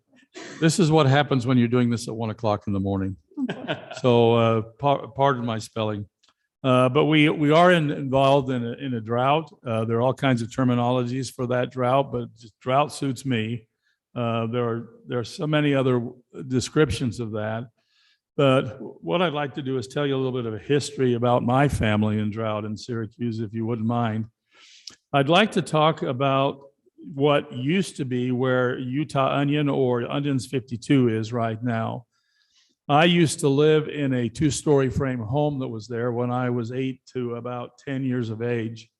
And the way we irrigated our lawn was different than anyone else's. This is my mother, my brother, and I. You have to commend a mother that will be in a bathing suit being recorded. But if you look, there's a ditch that runs right up by that rail. We flood irrigated that lawn, and it was once a week. And that was a day that we did this. We turned on the culinary water, and Mom squirted us. So it was important that ditch was there, and that there was fall down onto our lawn, so it was easy to flood irrigate that property. In 1982, I moved to Syracuse with my family, and I want you to look at that. That's minus the library, the police station, and City Hall. That's what it looked like in 82 when my family first moved here. And it was at that time that secondary water was first talked about. That home that we lived in was where the iceberg is now today. What I'd like to do is talk about how we came to have secondary water. Boyd Thurgood was the mayor from 1973 to 1985. It was he that envisioned the city having its own secondary water system. Prior to that, residents all irrigation was done by potable water. Now, farmers had access to ditch water, but the residents did not. We were lucky where we were by the canning factory house because we had water shares and we were allowed to flood the lawn once a week. But residents, people who lived in homes, just watered with a hose tied to their house water. Now, part of the secondary water proposal was the organization of supply ponds. The very first supply pond that was built was the Bluff Road supply pond, where Billy, Tilly, Millie, and Lily, those are goats that Robert has down there munching the grass we don't have to mow it because the goats take care of that for us. But originally, that was the only pond that serviced our secondary water. Later on, Jensen Pond became a reservoir for our water. But initially, it was just this little pond that was there. Now, the secondary water system was built in phases, like phase 10. I think there were 7 phases at that time. I can't remember. But when we got to the last phase, those residents in that subdivision said, we want to be skipped. Since we've taken the pressure off of the culinary water and we don't need to fight it anymore, we don't want to have to join the rest of the city in being part of the secondary water system. We want to just water with culinary water. Now, I remember being in a public hearing about that and listening to that debate, but you know, when you join a community in all of its efforts. You can't just pick and choose what you participate in. And I know there's some people at least in chambers, that will remember this time, and those that wanted to be skipped just couldn't be skipped, and that made some residents mad. Well, what I'd like to do is, my wife and I took a drive on Mother's Day, and we looked up at our watershed. We went to the Weber Basin watershed, and we drove past Echo Dam. And so this is the Saturday before Mother's Day. You know, we had just begun to use secondary water, and at that time, we were told that this reservoir was 46% of its normal fill. Now, that was in May. This is what it looks like this week. You can actually see the part of the Weber River coming into that now. And Robert, what are we at now? 26%? What did you? 19%. We're at 19% capacity in Ecker Reservoir, and that is where we get the majority of our water here in Syracuse. Now, I'd like to take just a minute and tip my hat to Robert. Robert's going to talk to us here in a minute. This particular article was found online with ABC4, Channel 4 here locally. And if you look down here at the bottom, it says Robert Whiteley, Public Works Director of Syracuse City, says he has seen several improvements since the city placed water restrictions and began enforcement on June 1. So we have a bit of a celebrity on our hands, Robert. It took me a long time to find this picture. But I think you have swagger. So Robert, would you take over now and not be red? That is awesome. Oh, he's so red. Bless you. That there is a handsome man. So Robert's going to take over. He's going to share his screen and tell us a little bit about the drought and, you know, how the city has handled it and what we're proposing going forward. We're actually in a little better position than we thought we would be at the beginning of the season. It was adorable. Do not be. I can't believe you found that picture, man. That was Stars Mill in Peachtree City, Georgia. I'd lived there for about a year, and I've gone back to visit a number of times. Posted online, it's no longer private. Yeah, I think that was what happened. So.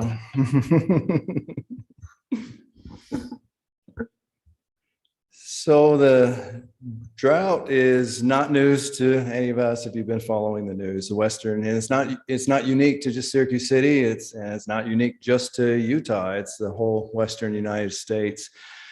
The Natural Resource Conservation Service, NRCS, is tracking this through what they call the U.S. Drought Monitor. You can find it online, but they track it day by day. And this is the latest as of August 3rd that's posted online for how the Western United States is affected by the drought that's going on. Yes, we have had rainstorms, but the rainstorms we've had have been spotty and short-lived, and they have been able to saturate soils just locally because our soils are so dry. The soils are now just sucking up a lot of the water rather than having it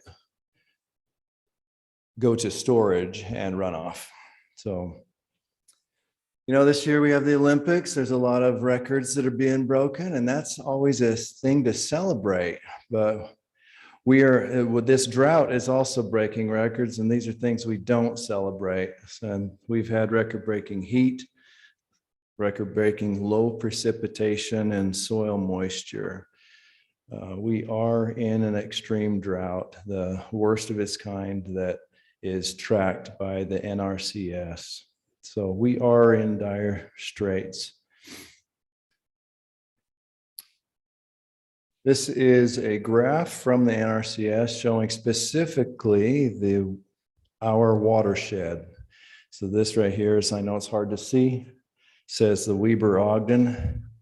We live in the Weber watershed.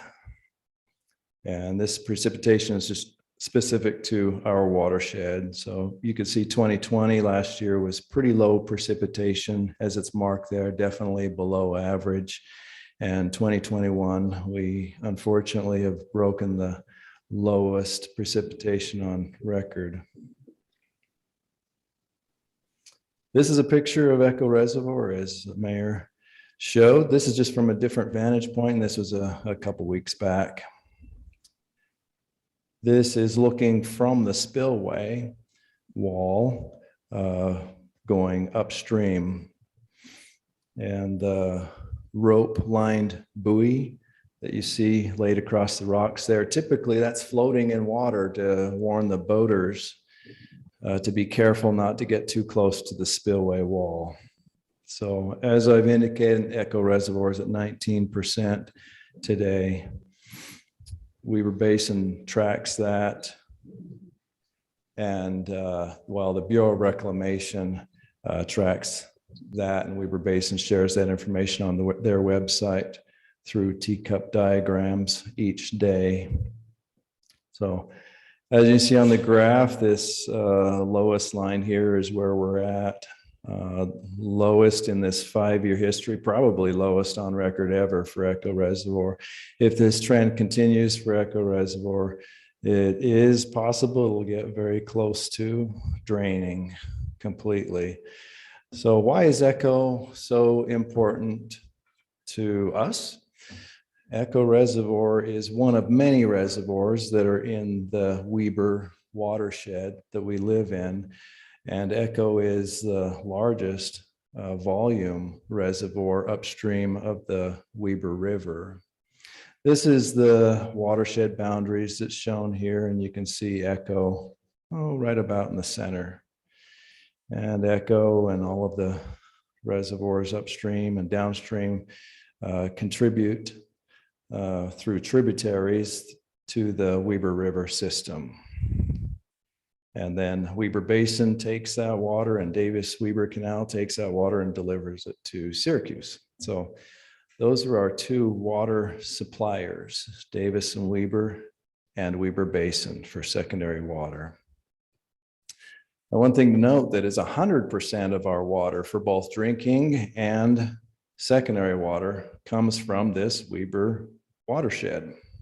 Every bit of water we use for indoor and outdoor comes exclusively from this watershed. We don't truck water in from another state, and we don't have big, long transmission pipelines bringing it from some other place. So we rely upon the resources that are in this watershed for our water. One thing I want to point out is our drinking water is what's called culinary water here, and Syracuse City uses 2 million gallons a day. Every single day, 2 million gallons for culinary water. That's a lot of water, but that equates to about 50 gallons per person per day.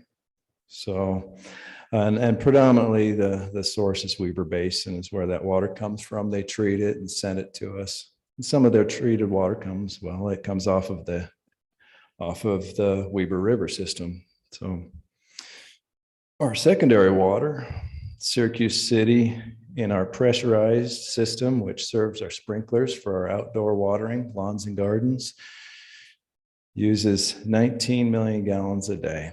So that's almost 10 times the amount of water that's being used for outdoor watering in comparison to our indoor water needs. That's a large, large number. This is a graph showing the gallons per person per day throughout the years. Throughout the last 15 years. And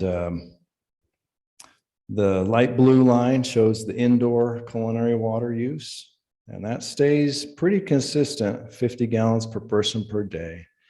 And so obviously we've grown in population, but we've received more water for the population, and the population keeps it pretty consistent at about 50 gallons per person per day. That's good to see that use is not dramatically increasing as our population grows.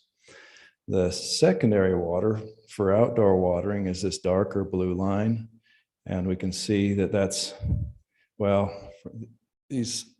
from 2005 to 2012, our total water use gets up to about 200 gallons per person per day. Now that's about 150 gallons per person per day for outdoor watering. And we stayed that way pretty consistent through a number of years until about 2013. And then water use has gone up quite a bit more. And so since this is divided by per person per day, basically shows that anything above this yellow line is excessive water use. Now, the governor of Utah has expressed a strong concern with water use in the state of Utah. Not just Syracuse, but the whole state of Utah. Realizing that we are an arid region of the United States, and water is scarce. The governor has initiated a task force through the Division of Water Resources to study a reasonable goal to conserve water for all water users in the state of Utah. And that goal is specific to the watersheds.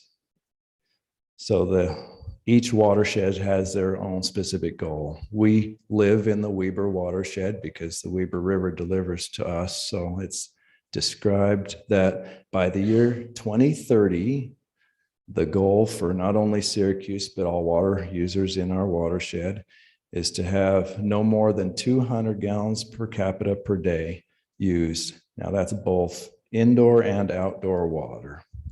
Now from 2005 to 2012, we would be right within that goal. So we know it's possible and it has been done, but that's where we have to get to by the year 2030. So we've got 9 years and hopefully sooner, right? And a lot of that just takes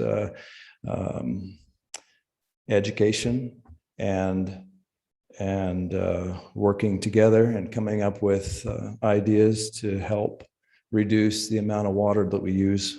Like I say, according to this, the target really needs to be our outdoor watering use. But there's ways we can do it, and we've seen some things that have really worked for us so far, and this is things that the governor has put in an executive order to ask everyone in the state of Utah to participate and help conserve water. It's a drought water restriction, and that's no watering but during the daytime hours between 10 a.m. and 6 p.m. and then no more than watering twice a week. Now, Syracuse City has gone a little bit above that and just said, choose 2 days out of the 5 days that you're allowed to water. The reason we have done that is it balances out our ability to deliver water to you. So the city's divided up into quadrants along Antelope Drive and 2000 West, and no watering on Sunday for everyone. This allows all of the reservoirs to refill and the tank to refill. That's the infrastructure that's necessary in order to operate the system. If we cannot keep those full, we cannot provide the service that you need to have water for your outdoor watering needs. So that Sunday is very essential. There was nothing special about what day of the week we selected, but we just selected one day that would be simple to remember and that we hope work for everyone. The other day of the week, we selected just one day for one quadrant of the city to not water in addition to the Sunday. So you have the Tuesday here, Wednesday, and then the Thursday, and then the Friday. So pick 2 days out of those 5 days that are available during the week for you to water. And if everyone does that, we won't have a greater demand on our system than it goes approximately 15 to 20% on the average of use all at the same time that may be watering. It may be more, maybe less, but this definitely balances out the ability to us for the supply that comes in to match up with the demand. So these are things that you can do to make a difference, and they're simple. They're just watch the amount of water that you're using. Watch for your sprinkler spray heads. Are they spraying on the street and sidewalks? It doesn't do any good if that's happening. Obviously check for leaks and turn off your sprinkler systems when it's raining. Windstorms, a lot of people ask about that. Well, windstorms oftentimes will blow the water in areas of your lawn that doesn't need to be, or the streets or the neighbor's yard or on cars, driveways, whatever. Does this mean you can't spot water areas? No, not at all. Certainly, if you have vegetable gardens and rather than spray an entire station, if you just need a couple of plants to stay alive, or trees, and there's just a couple trees, go ahead and water those, even if it's on a Sunday. If you need to do a spot water job and you are attending that hose right there for the brief few minutes, that's not going to strain the system to do something like that. But what strains the system is when there's a hose left running and nobody's there watching it, or a sprinkler system running that is going on for long periods of time. Another consideration is just remove your sod from the park strip. A lot of cities are encouraging that. They call it the flip your strip programs in a lot of areas. I know Salt Lake County's been very proactive about doing that over the years. We haven't had an incentive to do that here in the city until the need arises. So sometimes with unusual circumstances that arise, ideas emerge from that. So I guess it would be similar to a meeting like tonight is using the ability to video conference or online schooling. New ideas come up all of the time, but sometimes it's just when the emergency happens. So I tell you that because a new idea has emerged from Syracuse City to offer a little bit of incentive, but it's more of a labor in kind. Public Works doesn't normally offer this service, but we understand the benefit that the city can receive from it. So if you are considering removing sod that's in your park strip and you need help with just excavating out the sod and having it removed, as long as it's not a business or an HOA common space area, call up Public Works and we can schedule a crew to come out and do that for you. So if you would like, and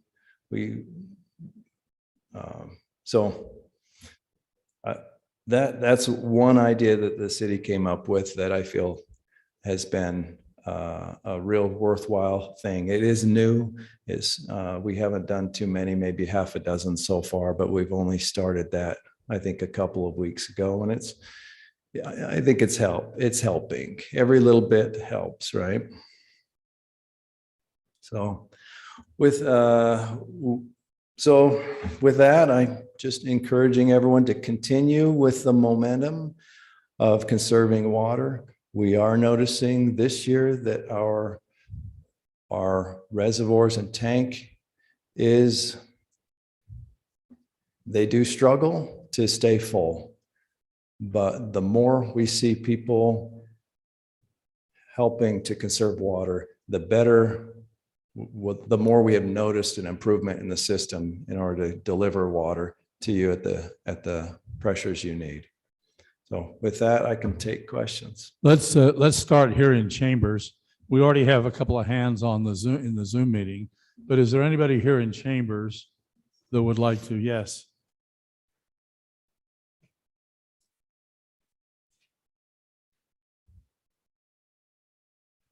If we remove the sod, what are the acceptable under statute replacements for that? Rock, concrete, chips? That's the first question. So any of those options, we're leaving the option up to the property owner who has to maintain that park strip.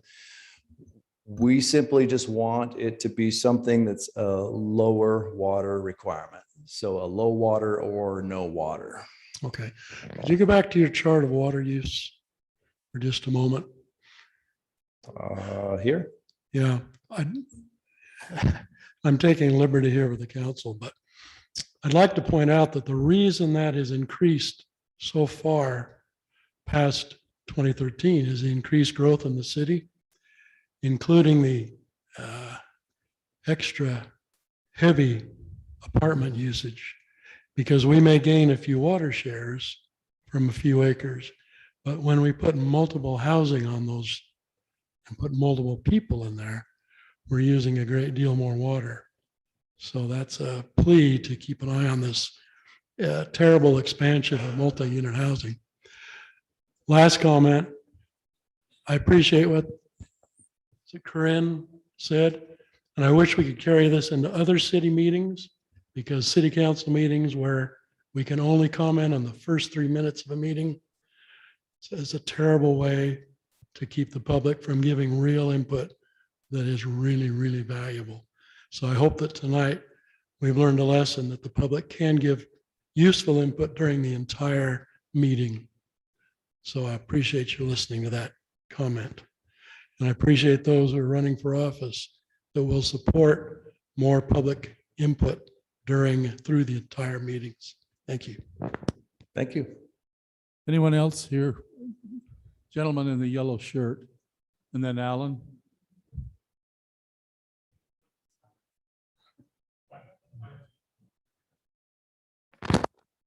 So on the chart you just had, if 2021 was shown, where would it be? Well, how have we done?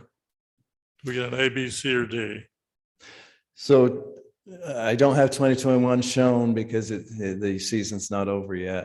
And by the way, I forgot to mention this. Our season started May 1st and is ending September 20th. I think that's important to put out there too. So what I anticipate will happen in the chart in 2021 is that it will probably look pretty close to how 2015 is looking right now. And the reason being is we have 2015 was actually a drought reduction year also. So that's why that reduction is there. We're actually reduced this year less than 2015, and I'm certain we will use all of our allotment.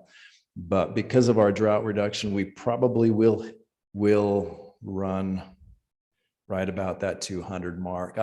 I would suspect, just because we were forced to, because Mother Nature didn't provide us the water that we needed.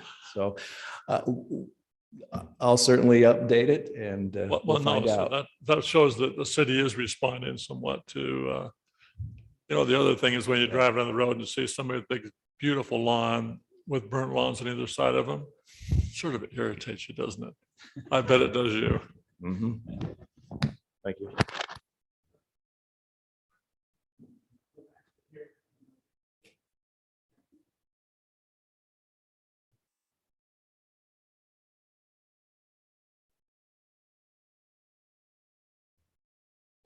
Thank you. Can you put the slide back up that shows our source of water for Weber Basin? This one here? Yes. No, that one there.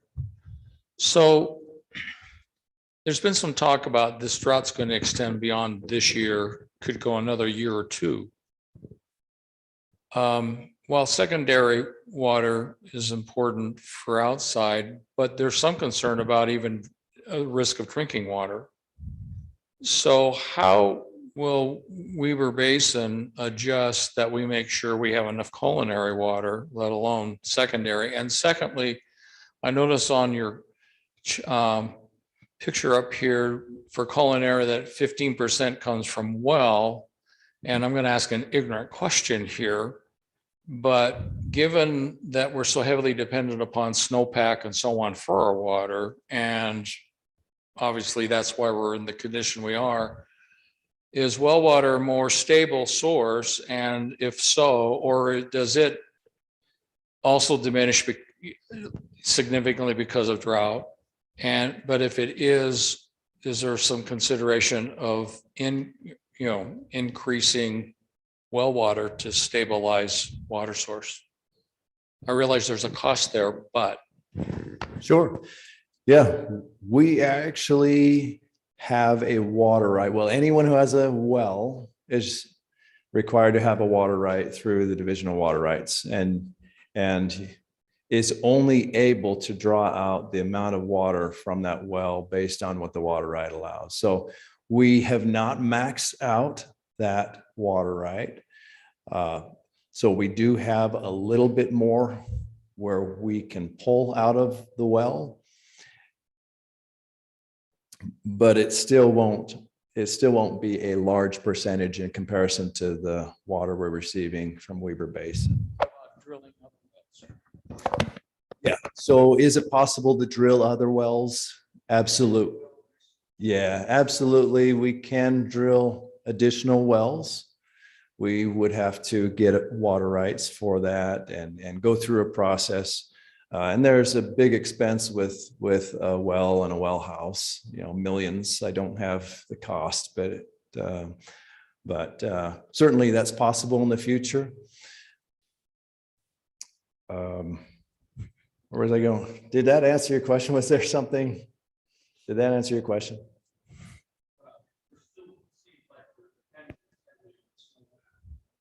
Oh, thank you. Yeah. So we are dependent on snowpack, and yeah, the snowpack. The groundwater affects those.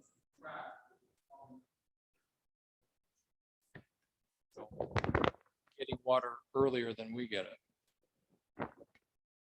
I didn't hear the whole question, but I heard the snowpack part. Certainly snowpack seeps through the soils and feeds the aquifers underground.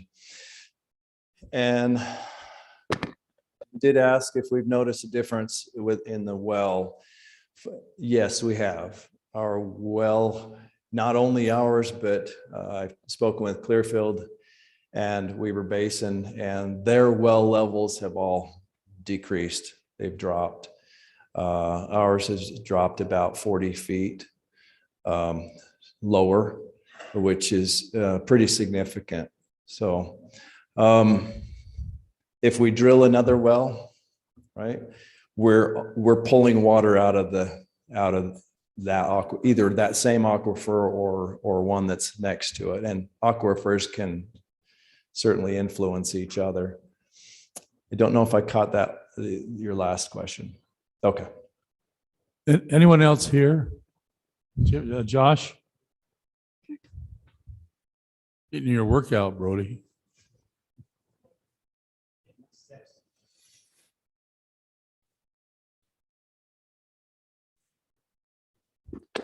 Thanks, Brody. I think seeing this drought data probably makes us all feel vulnerable to one extent or another. I think I find myself in a particularly vulnerable situation as I've been in a kind of an escalating prank war with one of my neighbors. And so just as a suggestion for the Public Works Department, maybe check ID against property tax records before you dig up any park strips. Oh, no. Okay. Thank you for the suggestion. Check. So nothing actually happened, but you're saying it might. Okay. That's funny. So make sure the person ordering the service actually owns the property. That's a good point. That seems like a good suggestion. All right. There was a hand over here again. Okay. We probably ought to ask you how green your grass is though first before we verify. This last rain helped mine a lot. How much does the city, with the Bureau of Reclamation, influence on them? And the reason I'm asking is when I was a deputy ranger at East Canyon, every fall, you could see the drop in the water level of the reservoir daily. I mean, they were pulling that much water out. Why? Why would they do that unless, there's no way of knowing how much snowpack we're going to get. So can cities go, hey, quit letting so much out of these reservoirs? And I'm sure it's happening in Echo, but I could just talk for East Canyon. It went down fast. It did go down fast. East Canyon has also seen, I don't know if I mentioned it here, but it's roughly 53% full. A little more full than Echo, but East Canyon is a little smaller volume than compared to Echo. What's interesting about East Canyon is it used to be a smaller reservoir, and Weber Basin, through the Bureau of Reclamation, had built a new dam structure just downstream from the old one, and a much taller structure so it would hold more water. I wish I had the picture to show right now, but the old concrete dam that is still there underwater is not underwater anymore. It's actually now exposed, and it really has dropped quite a bit. Do cities have influence? Yes, but it's through our water suppliers. So that's Davis and Weber Basin both pull water out of East Canyon Reservoir, which some of our water does come out of that as well. So we are able to go to address our concerns directly with them and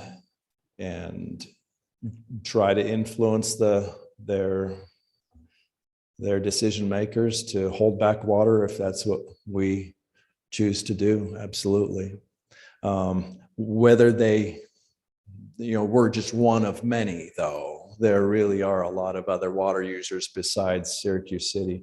And yes, so some of our water that serves Syracuse City, well, all of our water that serves Syracuse City for our outdoor irrigation is in between Echo and East Canyon reservoirs. That's why we watch those so carefully. So great point. And is it Tom? Is that your name, Tom? Sorry, in the yellow shirt. Okay.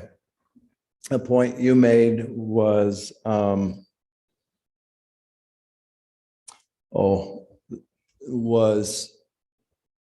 if this drought continues next year, what do we do? And I failed to answer that question, but it just came to mind.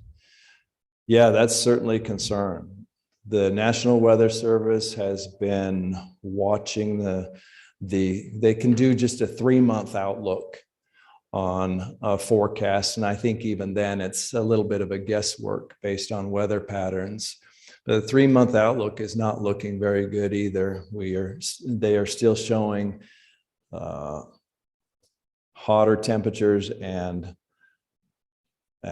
drier than normal precipitation for the next 3 months. So that is definitely concerning, what's going to happen next year. It is possible that if this continues, that the culinary water next year could be reduced also by 10% reduction. And you noticed in this chart, 50 gallons per person per day, you can see, and then the 2 million gallons per day, that's a pretty big hit on the culinary system too. So hopefully it doesn't get to that point. Let's move to Zoom. Wait. Russ? Mike, we have one more here. One more, Mayor, one more. I don't. Okay. Yes. I'm wearing the wrong glasses. I'm wearing computer glasses and everything's a blur out there. Well, I think I'm in your way here, blocking. Thank you. The question I have is, there is an area within Syracuse that has water for jet skis. My concern is the city of Syracuse using their shares of water to support those jet skis? So that is Stillwater Lake Estates subdivision that you're referring to here in Syracuse. The water that supplies those ski lakes does not come from Syracuse's allotment of water. They actually have their own allotment of water separate from our pressurized sprinkler system. So that is a completely separate water line. We do not serve water to them, and they don't serve water to us. Does that answer? Yeah, when I walked around that area, I looked below South Bluff Drive, South Bluff Gentile. And I noticed that there was a lot of water in that particular area. Now, Gentile, of course, is in that southern area. And I just saw a lot of water there when I was just walking around the area.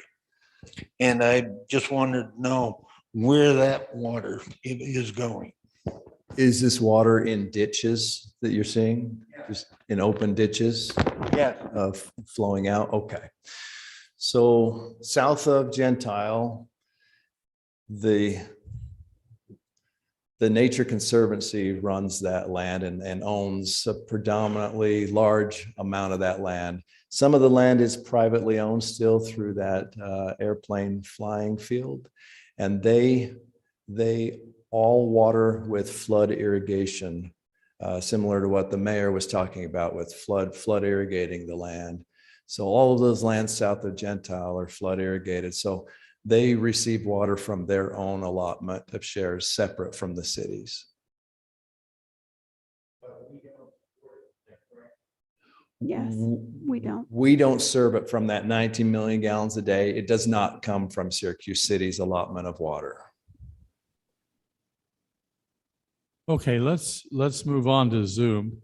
Russ, you've had your hand up a long time. Yes, I did. Yeah, I've got a couple of mental questions here. I'm trying to take mental notes. I haven't marked anything down. I appreciate you bringing this to light. We all know we're in a drought. Okay. We meter the culinary water. Culinary and secondary all come from the same place. What are the odds of metering secondary water? I go to work about 5 in the morning and I see a lot of water being wasted, just draining down the street. Park strips are getting watered to death out here. And my second part of that question is, as far as the public works go, how are you enforcing water abuse? If you're working 9 to 5 and they're watering at 4 a.m., what are we doing to stem that particular behavior? Thank you. I can take the question on enforcement right now if someone on the council panel would like to take the metering question. So enforcement is happening from public works staff. We have a seasonal employee that typically in the past has been a meter reader position. Once the meter reads are done, this individual goes around during the daytime business hours to watch for daytime watering and is handing out violations to those who are violating the daytime watering restrictions. Now, okay, that's from, I'm sorry, that's from 10 a.m. to 6 p.m.? Correct, yeah. Okay, as far as maybe you need to look at putting them on a odd shift where the water abuse is happening. let me get to that. I was just going to mention that we do also have an after hours shift that our public works staff sign up for times throughout every single evening and every weekend, whether it's a holiday at night. And it is at random times of the night and the morning. I have a crew that goes out nights and a crew that goes out mornings every single day, and weekends and holidays, doesn't matter. But many violations, I can tell you over 1,000 violations have been distributed since June 1st when we started enforcement, and that is continuing. The effort for enforcement is continuing today. Let me take the one on meters. By mandate from the state, all secondary water is going to be metered by 2040. So the city is on track. Any new development in Syracuse, that meter is placed at the time of the building and the improvement on the lot. So as part of the cost of the house is the placement of a secondary water meter. And that meter is available to be read. We are not charging by the gallon at this point, but we will be in a position to tell residents how much secondary water they're using. So for new development, that's already there. We are also in the process of installing secondary water meters on every year, a certain number to existing secondary water users. Give me a number on that, Robert. How many are you doing a year? I'll tell you, we actually have not done any. We've been doing radios on the corner. Radios on the corner. We have not started retrofitting any secondary meters on secondary services yet. But that is something that will have to be done by state mandate. Yeah, we're legislatively required to come up with a plan, right? For Yes. how we accomplish this. And they're not cheap. Yeah.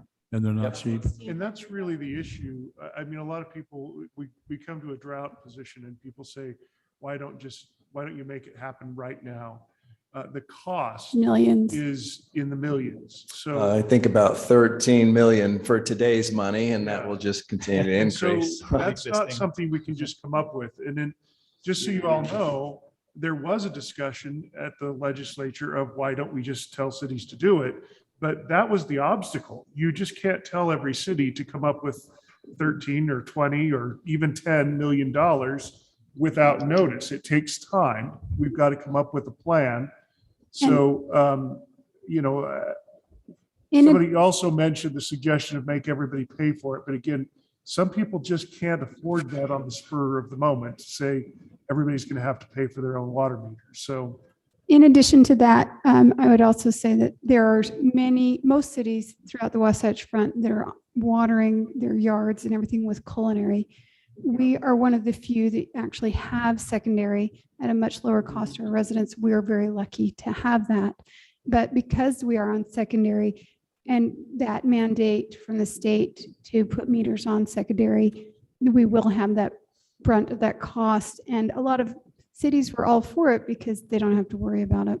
I might mention too that the final fine, the final penalty for not restricting secondary water use is that you will have to put in your meter this year, and then you will be shut off from secondary water.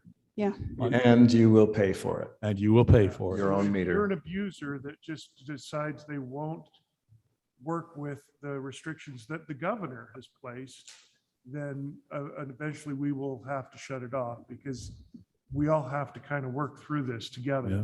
The only way it works is if we work together through this. That's right, Dave. Russ, did we answer your question? Yes, I think you did. I know there's an extreme cost up front on that, and it's just frustrating when I'm going to work in the morning and I see this water just flowing down the street from people overwatering their lawns, and I was just wondering. And I don't want to become I'm opposite big government, but in this situation, we really need somebody monitoring this. And I've talked to a couple of my neighbors, and they've helped out, but there's just people who just don't get it, I guess. Anyway, okay, it's just frustrating. And That's we love to hear those that won't get it. So make sure you let us know. Thank you so much. And if Public Works can be any help to you, just give us a call, okay? Grant, I see you here. Good evening. Thank you so much. Can you hear me? Yes. Okay.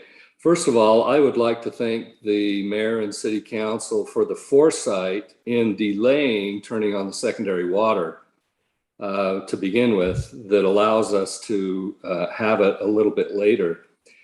My question is, given the uncertainty of the future, and it's not looking good according to what Robert just told us, would there be any benefit to, number one, do we need to divert some of the water to our farmers? We haven't talked about their needs and how they're faring. You know, my lawn is as brown as anybody's, but if it came down to a brown lawn versus the farmers to produce their crop so that we can have food, I would rather give them the water. Or if they don't need it, is there any talk or benefit of maybe turning it off earlier and saving it for next year? Real quick, I'll take that. Grant, we actually, 4 of the council members voted to stop our water a week earlier than originally intended in order to divert to our farmers. So that was, we knew they were concerned about that third crop.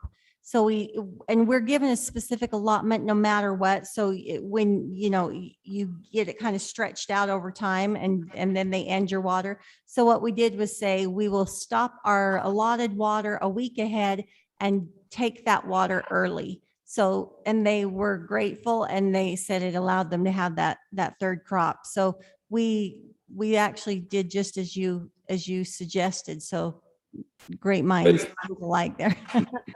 That's good to know. Thank you. I do have one other question. I've heard through the grapevine that the biggest offenders of water usage are the HOAs. And I know there's some, you know, constant tug of war over what the HOAs require, and you know, they require a certain amount of green space. What's the balance there? And I don't know who the right person is to talk to that. I would invite any of the council members or mayor if you want to talk to that. And is that true? Are they Council, the biggest offenders? Any of you want to take that one? I'll Take say that, some, Corinne. or at least a portion of it, that HOAs are subject to the penalties as well. And they have been fined as well. And they know about the restrictions. And if they don't comply, their water ends up getting turned off too. So they are subject to these same restrictions, just like everybody else. And some are good to respond and others aren't. I believe some. Thank you. Sometimes I just go with what I read on the internet. And so that's why I ask the questions, because I know there's more to the answer than typically is posted on the internet. So. Right. And along with that, our churches and businesses are also subject to it too. Yep, there have been several churches and businesses that have received fines and violations. Yes. Okay. Thank you. I'm done. Thank you, council, for all you're doing, and mayor. This has been a very good thing. Thank you. Thank you. Julie. Hi, thanks again. Quick question on, is there a place on the city's website I can find the fee schedule for these violations and the fines, or can you just address what is the cost of a first and second violation? Do you want to take that, Robert, or Steve?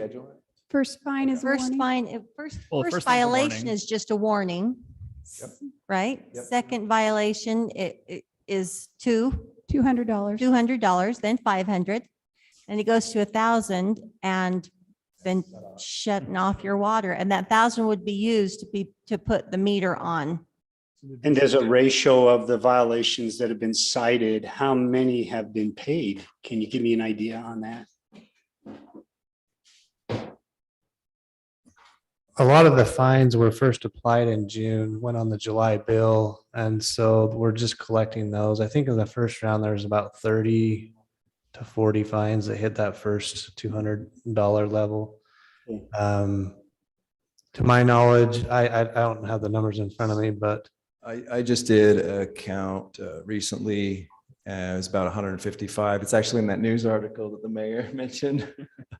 About 155 fines that have been issued so far, which compared to 9,000 services, that's a very small percentage, but it is, helping. Word gets out. The question for the council then, and for the Public Works Department, is there a game plan, or at least the bones of some idea in place for addressing the secondary metering? I understand that the finish line for this is 2040, but that's 20 years away. We can't wait that long, obviously. Is there any hope that we can start to address this more aggressively? I understand it's a cost issue, but there's ways to, we just had prior part of this meeting was all about imposing costs on the citizens. Maybe I can take that one. The answer to that is yes. That's obvious. We've got to do something and we've got to do it soon.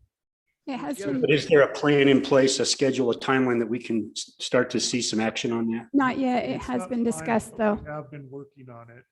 Yeah.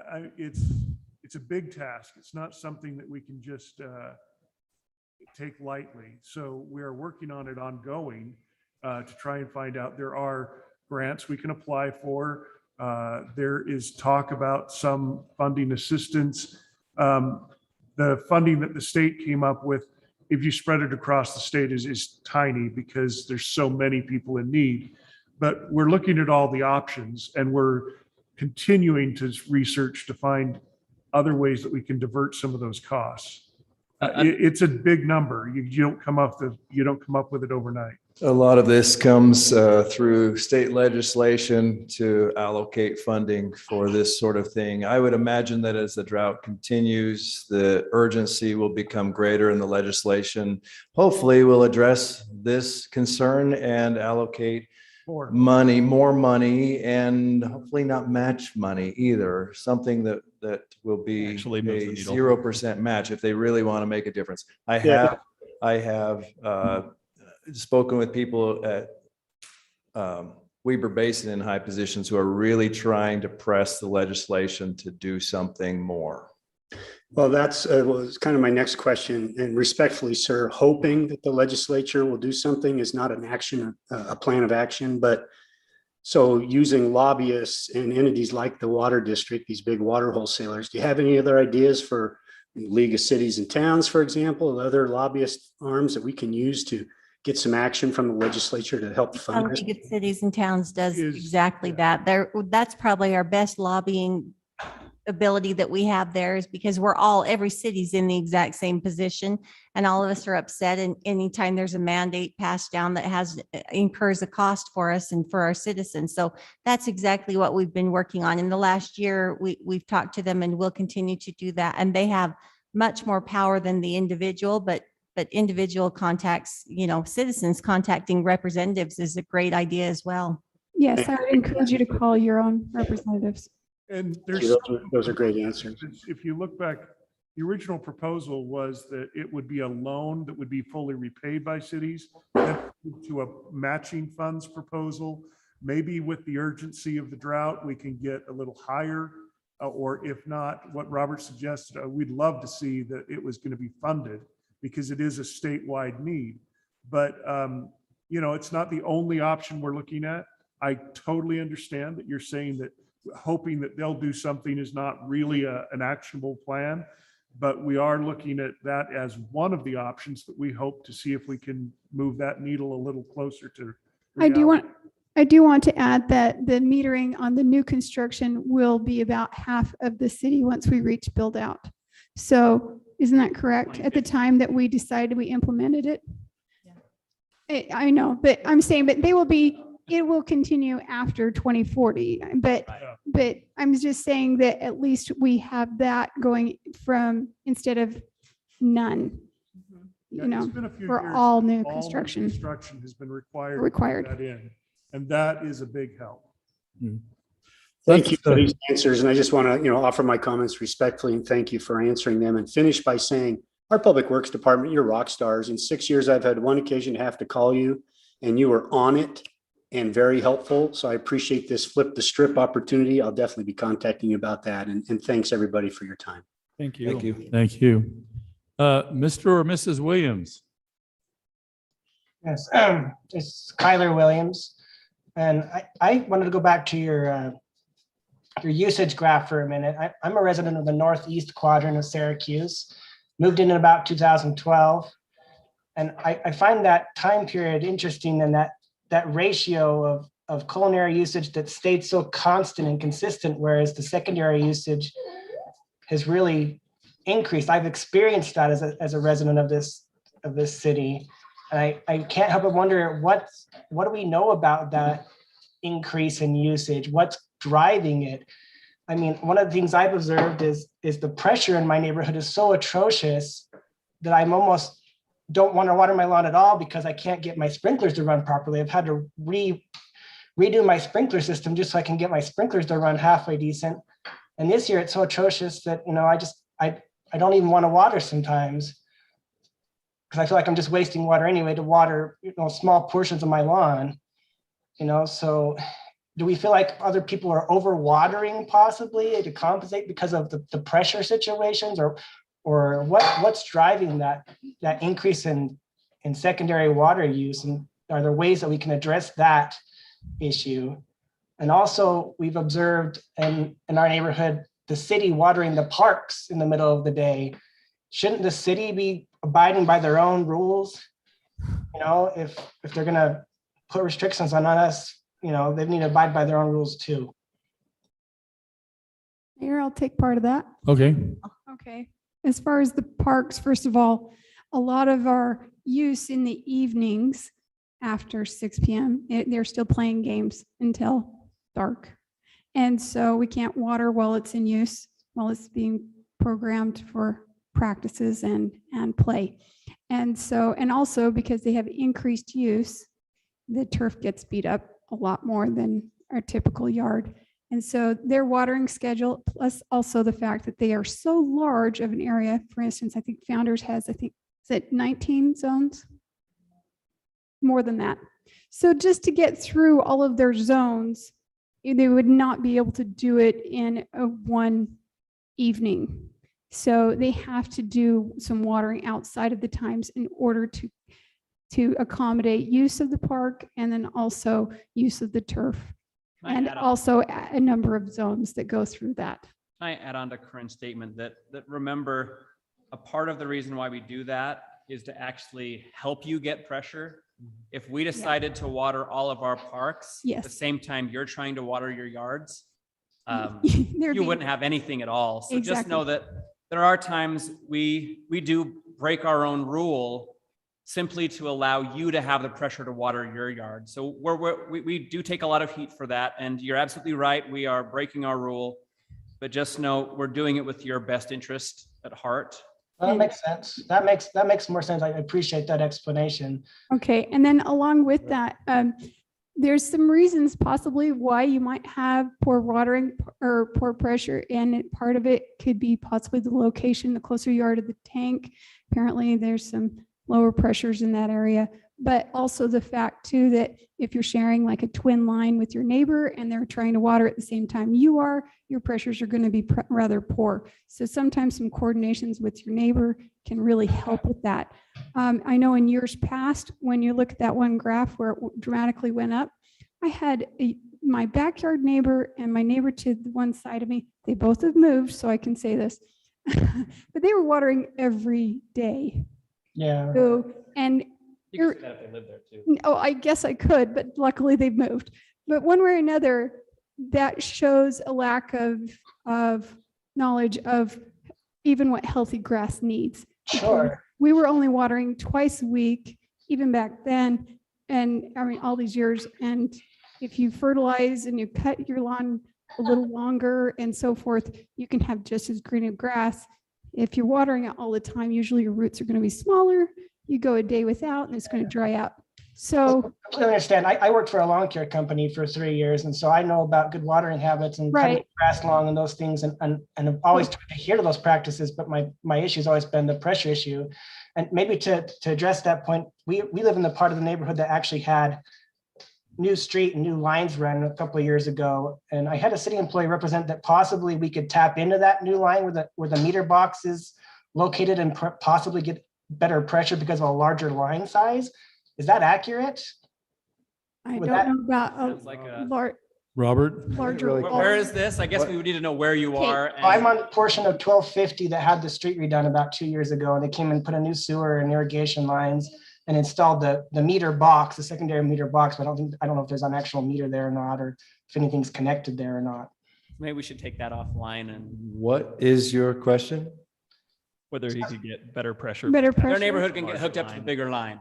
He says it's bigger secondary. It's a standard amount of they do a standard install on all new areas. It's always a. I can tell you pressure is related to either one of two things. One is either the filters need to be cleaned because they're plugged. I clean them constantly. Okay, I'm saying one of two things. So the other thing is the tank level, the elevation of the tank. I've got a graph showing here of our tank level for all of July.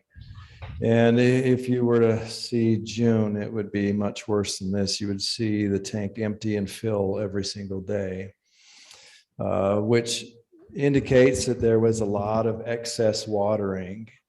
And you see the first week in July here, there's a lot of excess watering because the tank cannot stay full. This basically means that our demand is greater than our supply. Sure. As of, that beginning of the second week in July, you can see that tank level staying pretty full all the way through, and it's remained that way. So what I'm getting at is this tank establishes how much pressure we have in the city. And we have upsized our tank. It's a much larger tank, so the undulations when it rises and falls takes a lot more time to do that. So you see less of an impact than what it used to be in years past. Certainly in years past, with a tank a tenth the size of what we have now, saw dramatic ups and downs, empties and fills. This tank being much larger, you'll see that less, as long as we can keep that tank full. Now, the way to keep it full is to conserve water so that we're not overwater. Well, we cannot have excessive water use. I wish, in answer to your other question, I wish I knew where that water was going, but I don't have the ability to do that. Because we don't meter it. So to say where the water is going and where the water waste is happening, it's impossible for me to tell you. Yeah, it's definitely difficult, but I'm just wondering if something as simple as, we talked a lot about cost, but would in something as simple as installing an additional tank, would that be a cost efficient way to maybe deliver additional pressure to neighborhoods that might be overwatering because they can't get pressure, and so they tend to overwater because they think their lawns are dying, and so they keep overwatering? Could that be part of a solution that might be more cost effective, or is that very expensive as well? So we actually did that. So what we did this year, we were actually pretty excited for this year because we just put in a new culinary water tank, and we took our old tank, which, as Robert said, is 10 times the size of our old tank. And we were really excited to present the solution to Syracuse this year. We're like, all right, we upsized the tank. It's huge. Our water pressures are going to be awesome. And then we found out that the water that we were getting from the reservoirs would struggle to fill that. And so to your point, yes, a bigger water tank and more water storage will help. But if the water shares you're receiving can't keep the tank full, then you're kind of back to square one. So just know, in a normal water year, we are expecting to have awesome pressure in Syracuse. Unfortunately, that's not this year. Okay. Yeah, well, we really literally got about half of our normal water allotment, and for the same amount of money, dang it.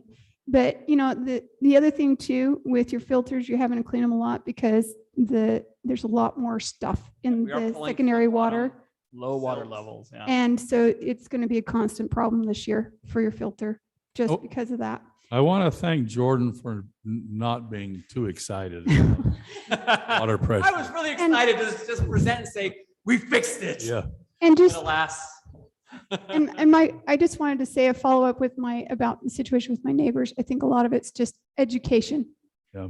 And learning that you don't have to water every day in order to have a green lawn. John, you're up next. John Groff. Yes, sir. Hey, Mayor, thank you for your time, and council members. Hey, so I just had two questions and addressing commercial xeriscaping. Have you considered all new commercial locations going xeriscaping and maybe incentivizing some of the existing commercial property that we have? And then the second part of the question would be, what about new homes doing the park strip and just eliminating that altogether? I can. Okay, Sam. I can start off anyway. So I think we've definitely started spearheading the conversations as a council about what ordinance might need to look like as this drought wages on and as we look to future years of drought. I don't know that we've ever like landed on anything because we haven't had a formal discussion, but we're definitely needing to look at ordinance and requirements and everything. So that's definitely at the tip of the spear a little bit here. But we have set aside budget this year for xeriscaping efforts here around city buildings. And we're trying to really eliminate those wasteful places here like park strips and really small areas that have a lot of water waste.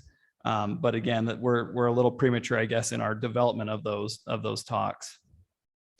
Yeah, because I was just, thinking, there are people that love their lawns and still want to have them, but the commercial side of it seems like to be a reasonable start at least. Well, there's more than one reason to have green space other than just to be on it. I mean, so I'm not suggesting that we can't change a lot of commercial space to xeriscape or something that is less water intensive. I think that we can. But if you've ever been to a place where they required it entirely, it can be so reflective of heat that you start to spend a lot of, you start to make the building unlivable. So, sometimes if you take maybe a side and allow green grass, or there's also, the need for plants to produce oxygen. We like that.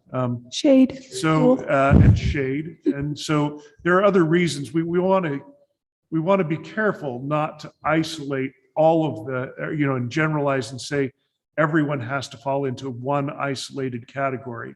But it's definitely a consideration. It's been talked about on the council, and we haven't come to a final resolution on it, but we're working towards that. One thing I really want to push right here is, I actually looked it up, utahwatersavers.com. They are offering a rebate for smart controllers. And I think there is a lot of need for us to get smarter with our watering. And a lot of us have no idea what that entails. So when you put in a smart watering controller, it actually will change the way it waters your lawn. For example, a lot of times you hear water deep. Just do a long water, and that way it'll penetrate deep in the roots. Well, that's great if you're in good topsoil, but on clay, that's actually a terrible idea. You need to water for short durations every hour. So instead of watering one time for an hour and a half, you need to water 3 times for 20 minutes. And you actually get the better penetration. But a lot of people don't understand that. So I would encourage as many of people that can afford it. Like I said, Utah Water Savers offers a half off rebate. So if you go buy a smart water controller for, say, they usually run about $100, they will give you $50 back. And the benefit to that is these water controllers ask you about your soil type, and just know if you're in Syracuse, you probably need to hit the clay button.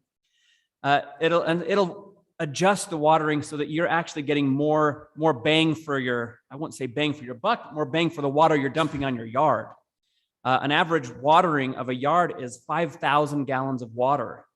And if half of that is running off into the gutter, we're doing a real disservice to not only our yard, but to the community as a whole.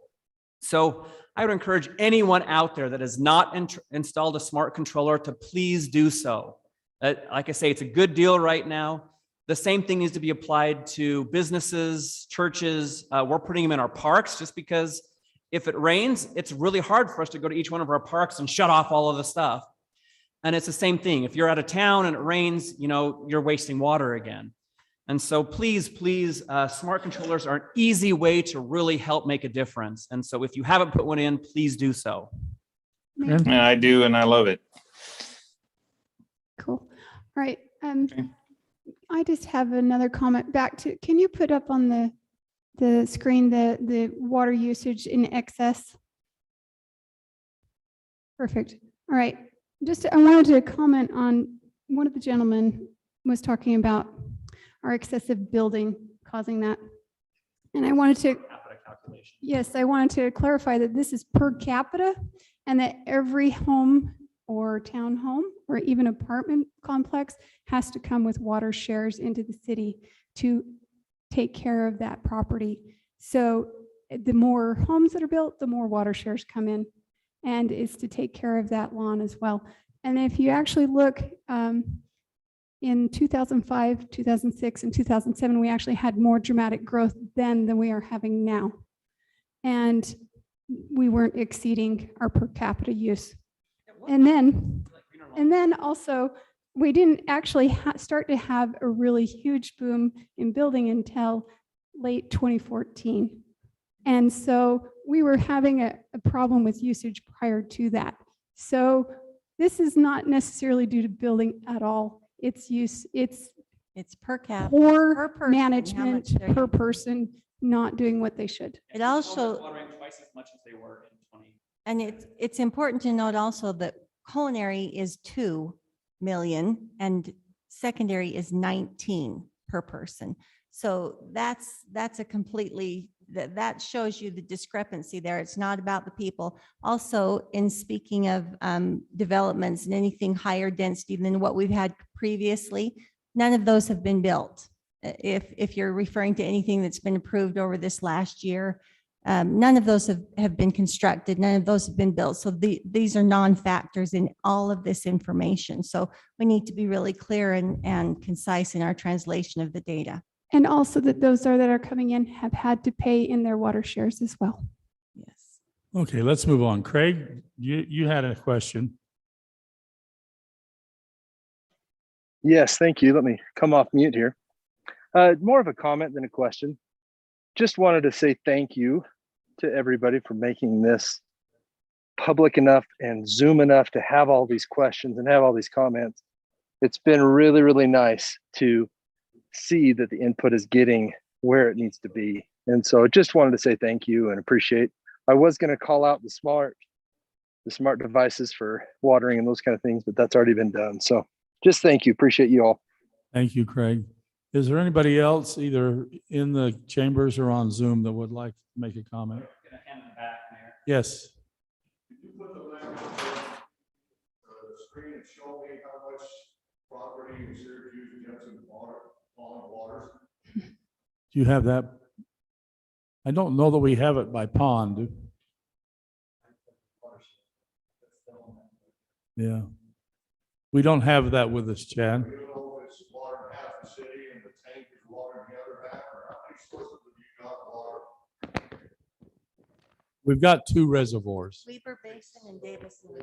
There's 2 sources that come into the city. One's from Weber Basin. The other one's Davis-Weber Canal. And both of those sources fill they serve our 3 reservoirs in the city.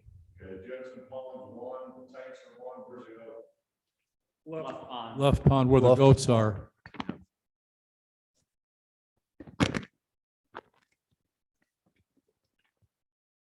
I'm having a rough time understanding this. So Jensen Pond waters how much of this city? Half of this city?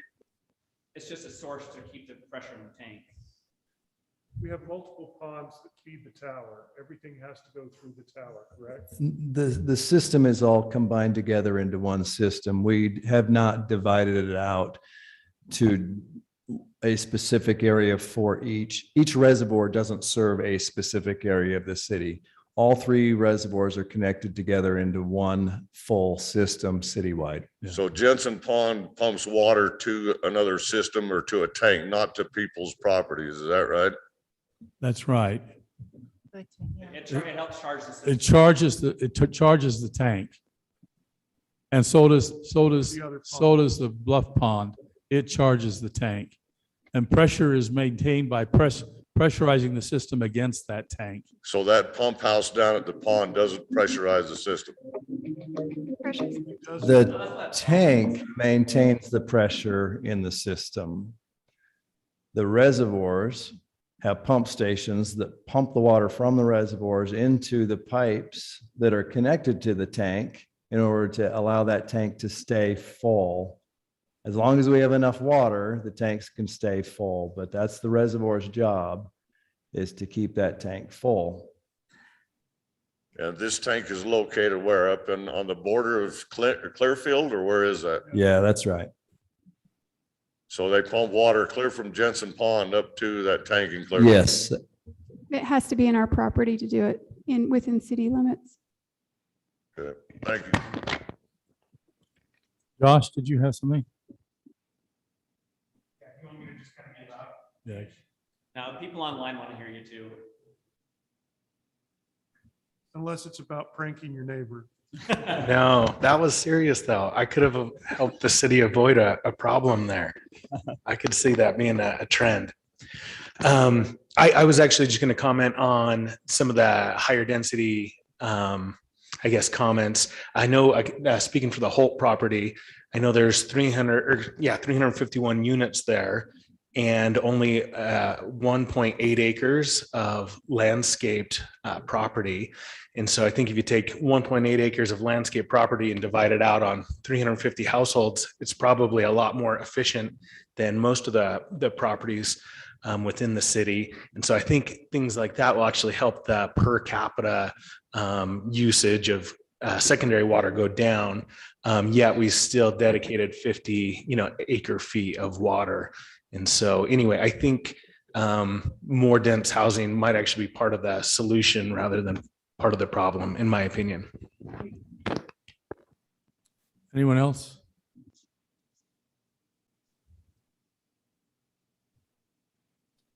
Okay, Brody, do you have a comment? Anybody ready to go home? Yeah, that's Brody, was that you kicking the can down the road was my question. It looked like a picture of you. Let me just bring this to a close. First of all, to all of you who have participated, whether you've participated through Zoom or whether you've been here in chambers, we want to thank you for your participation. The participation tonight has been better than what we have in our normal work meetings, work sessions, or in our business meetings. And it's been delightful to be able to hear back and forth and immediately answer questions and have the council respond to you or the staff respond to you. It's been really refreshing. Thank you, Jordan, for bringing this format to our attention. I'd like to do this more often if we can. Yeah, I know we would all, and we'll settle on some kind of a frequency because we all believe that this is a good format. And each time we'll pick a couple of topics that are critical in the city and offer an opportunity for people to dialogue back and forth with one another. To the question about Robert's rules during regular meetings and only having 3 minutes to talk in a public meeting, you can see that we've only talked 2 issues here. On a typical agenda, we have 14 or 15 that we're going through. And so to expedite the economy of time, what time is it up there? 9 o'clock? 9. Yeah, we've been 3 hours talking 2 issues.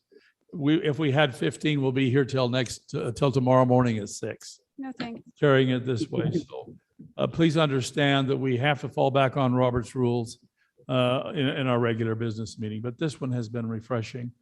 Now, on behalf of the city council and the staff, we'd like to tell you good night. Thanks for coming, and we'll tell your neighbors about the town hall meetings coming. Thank you. Thank you.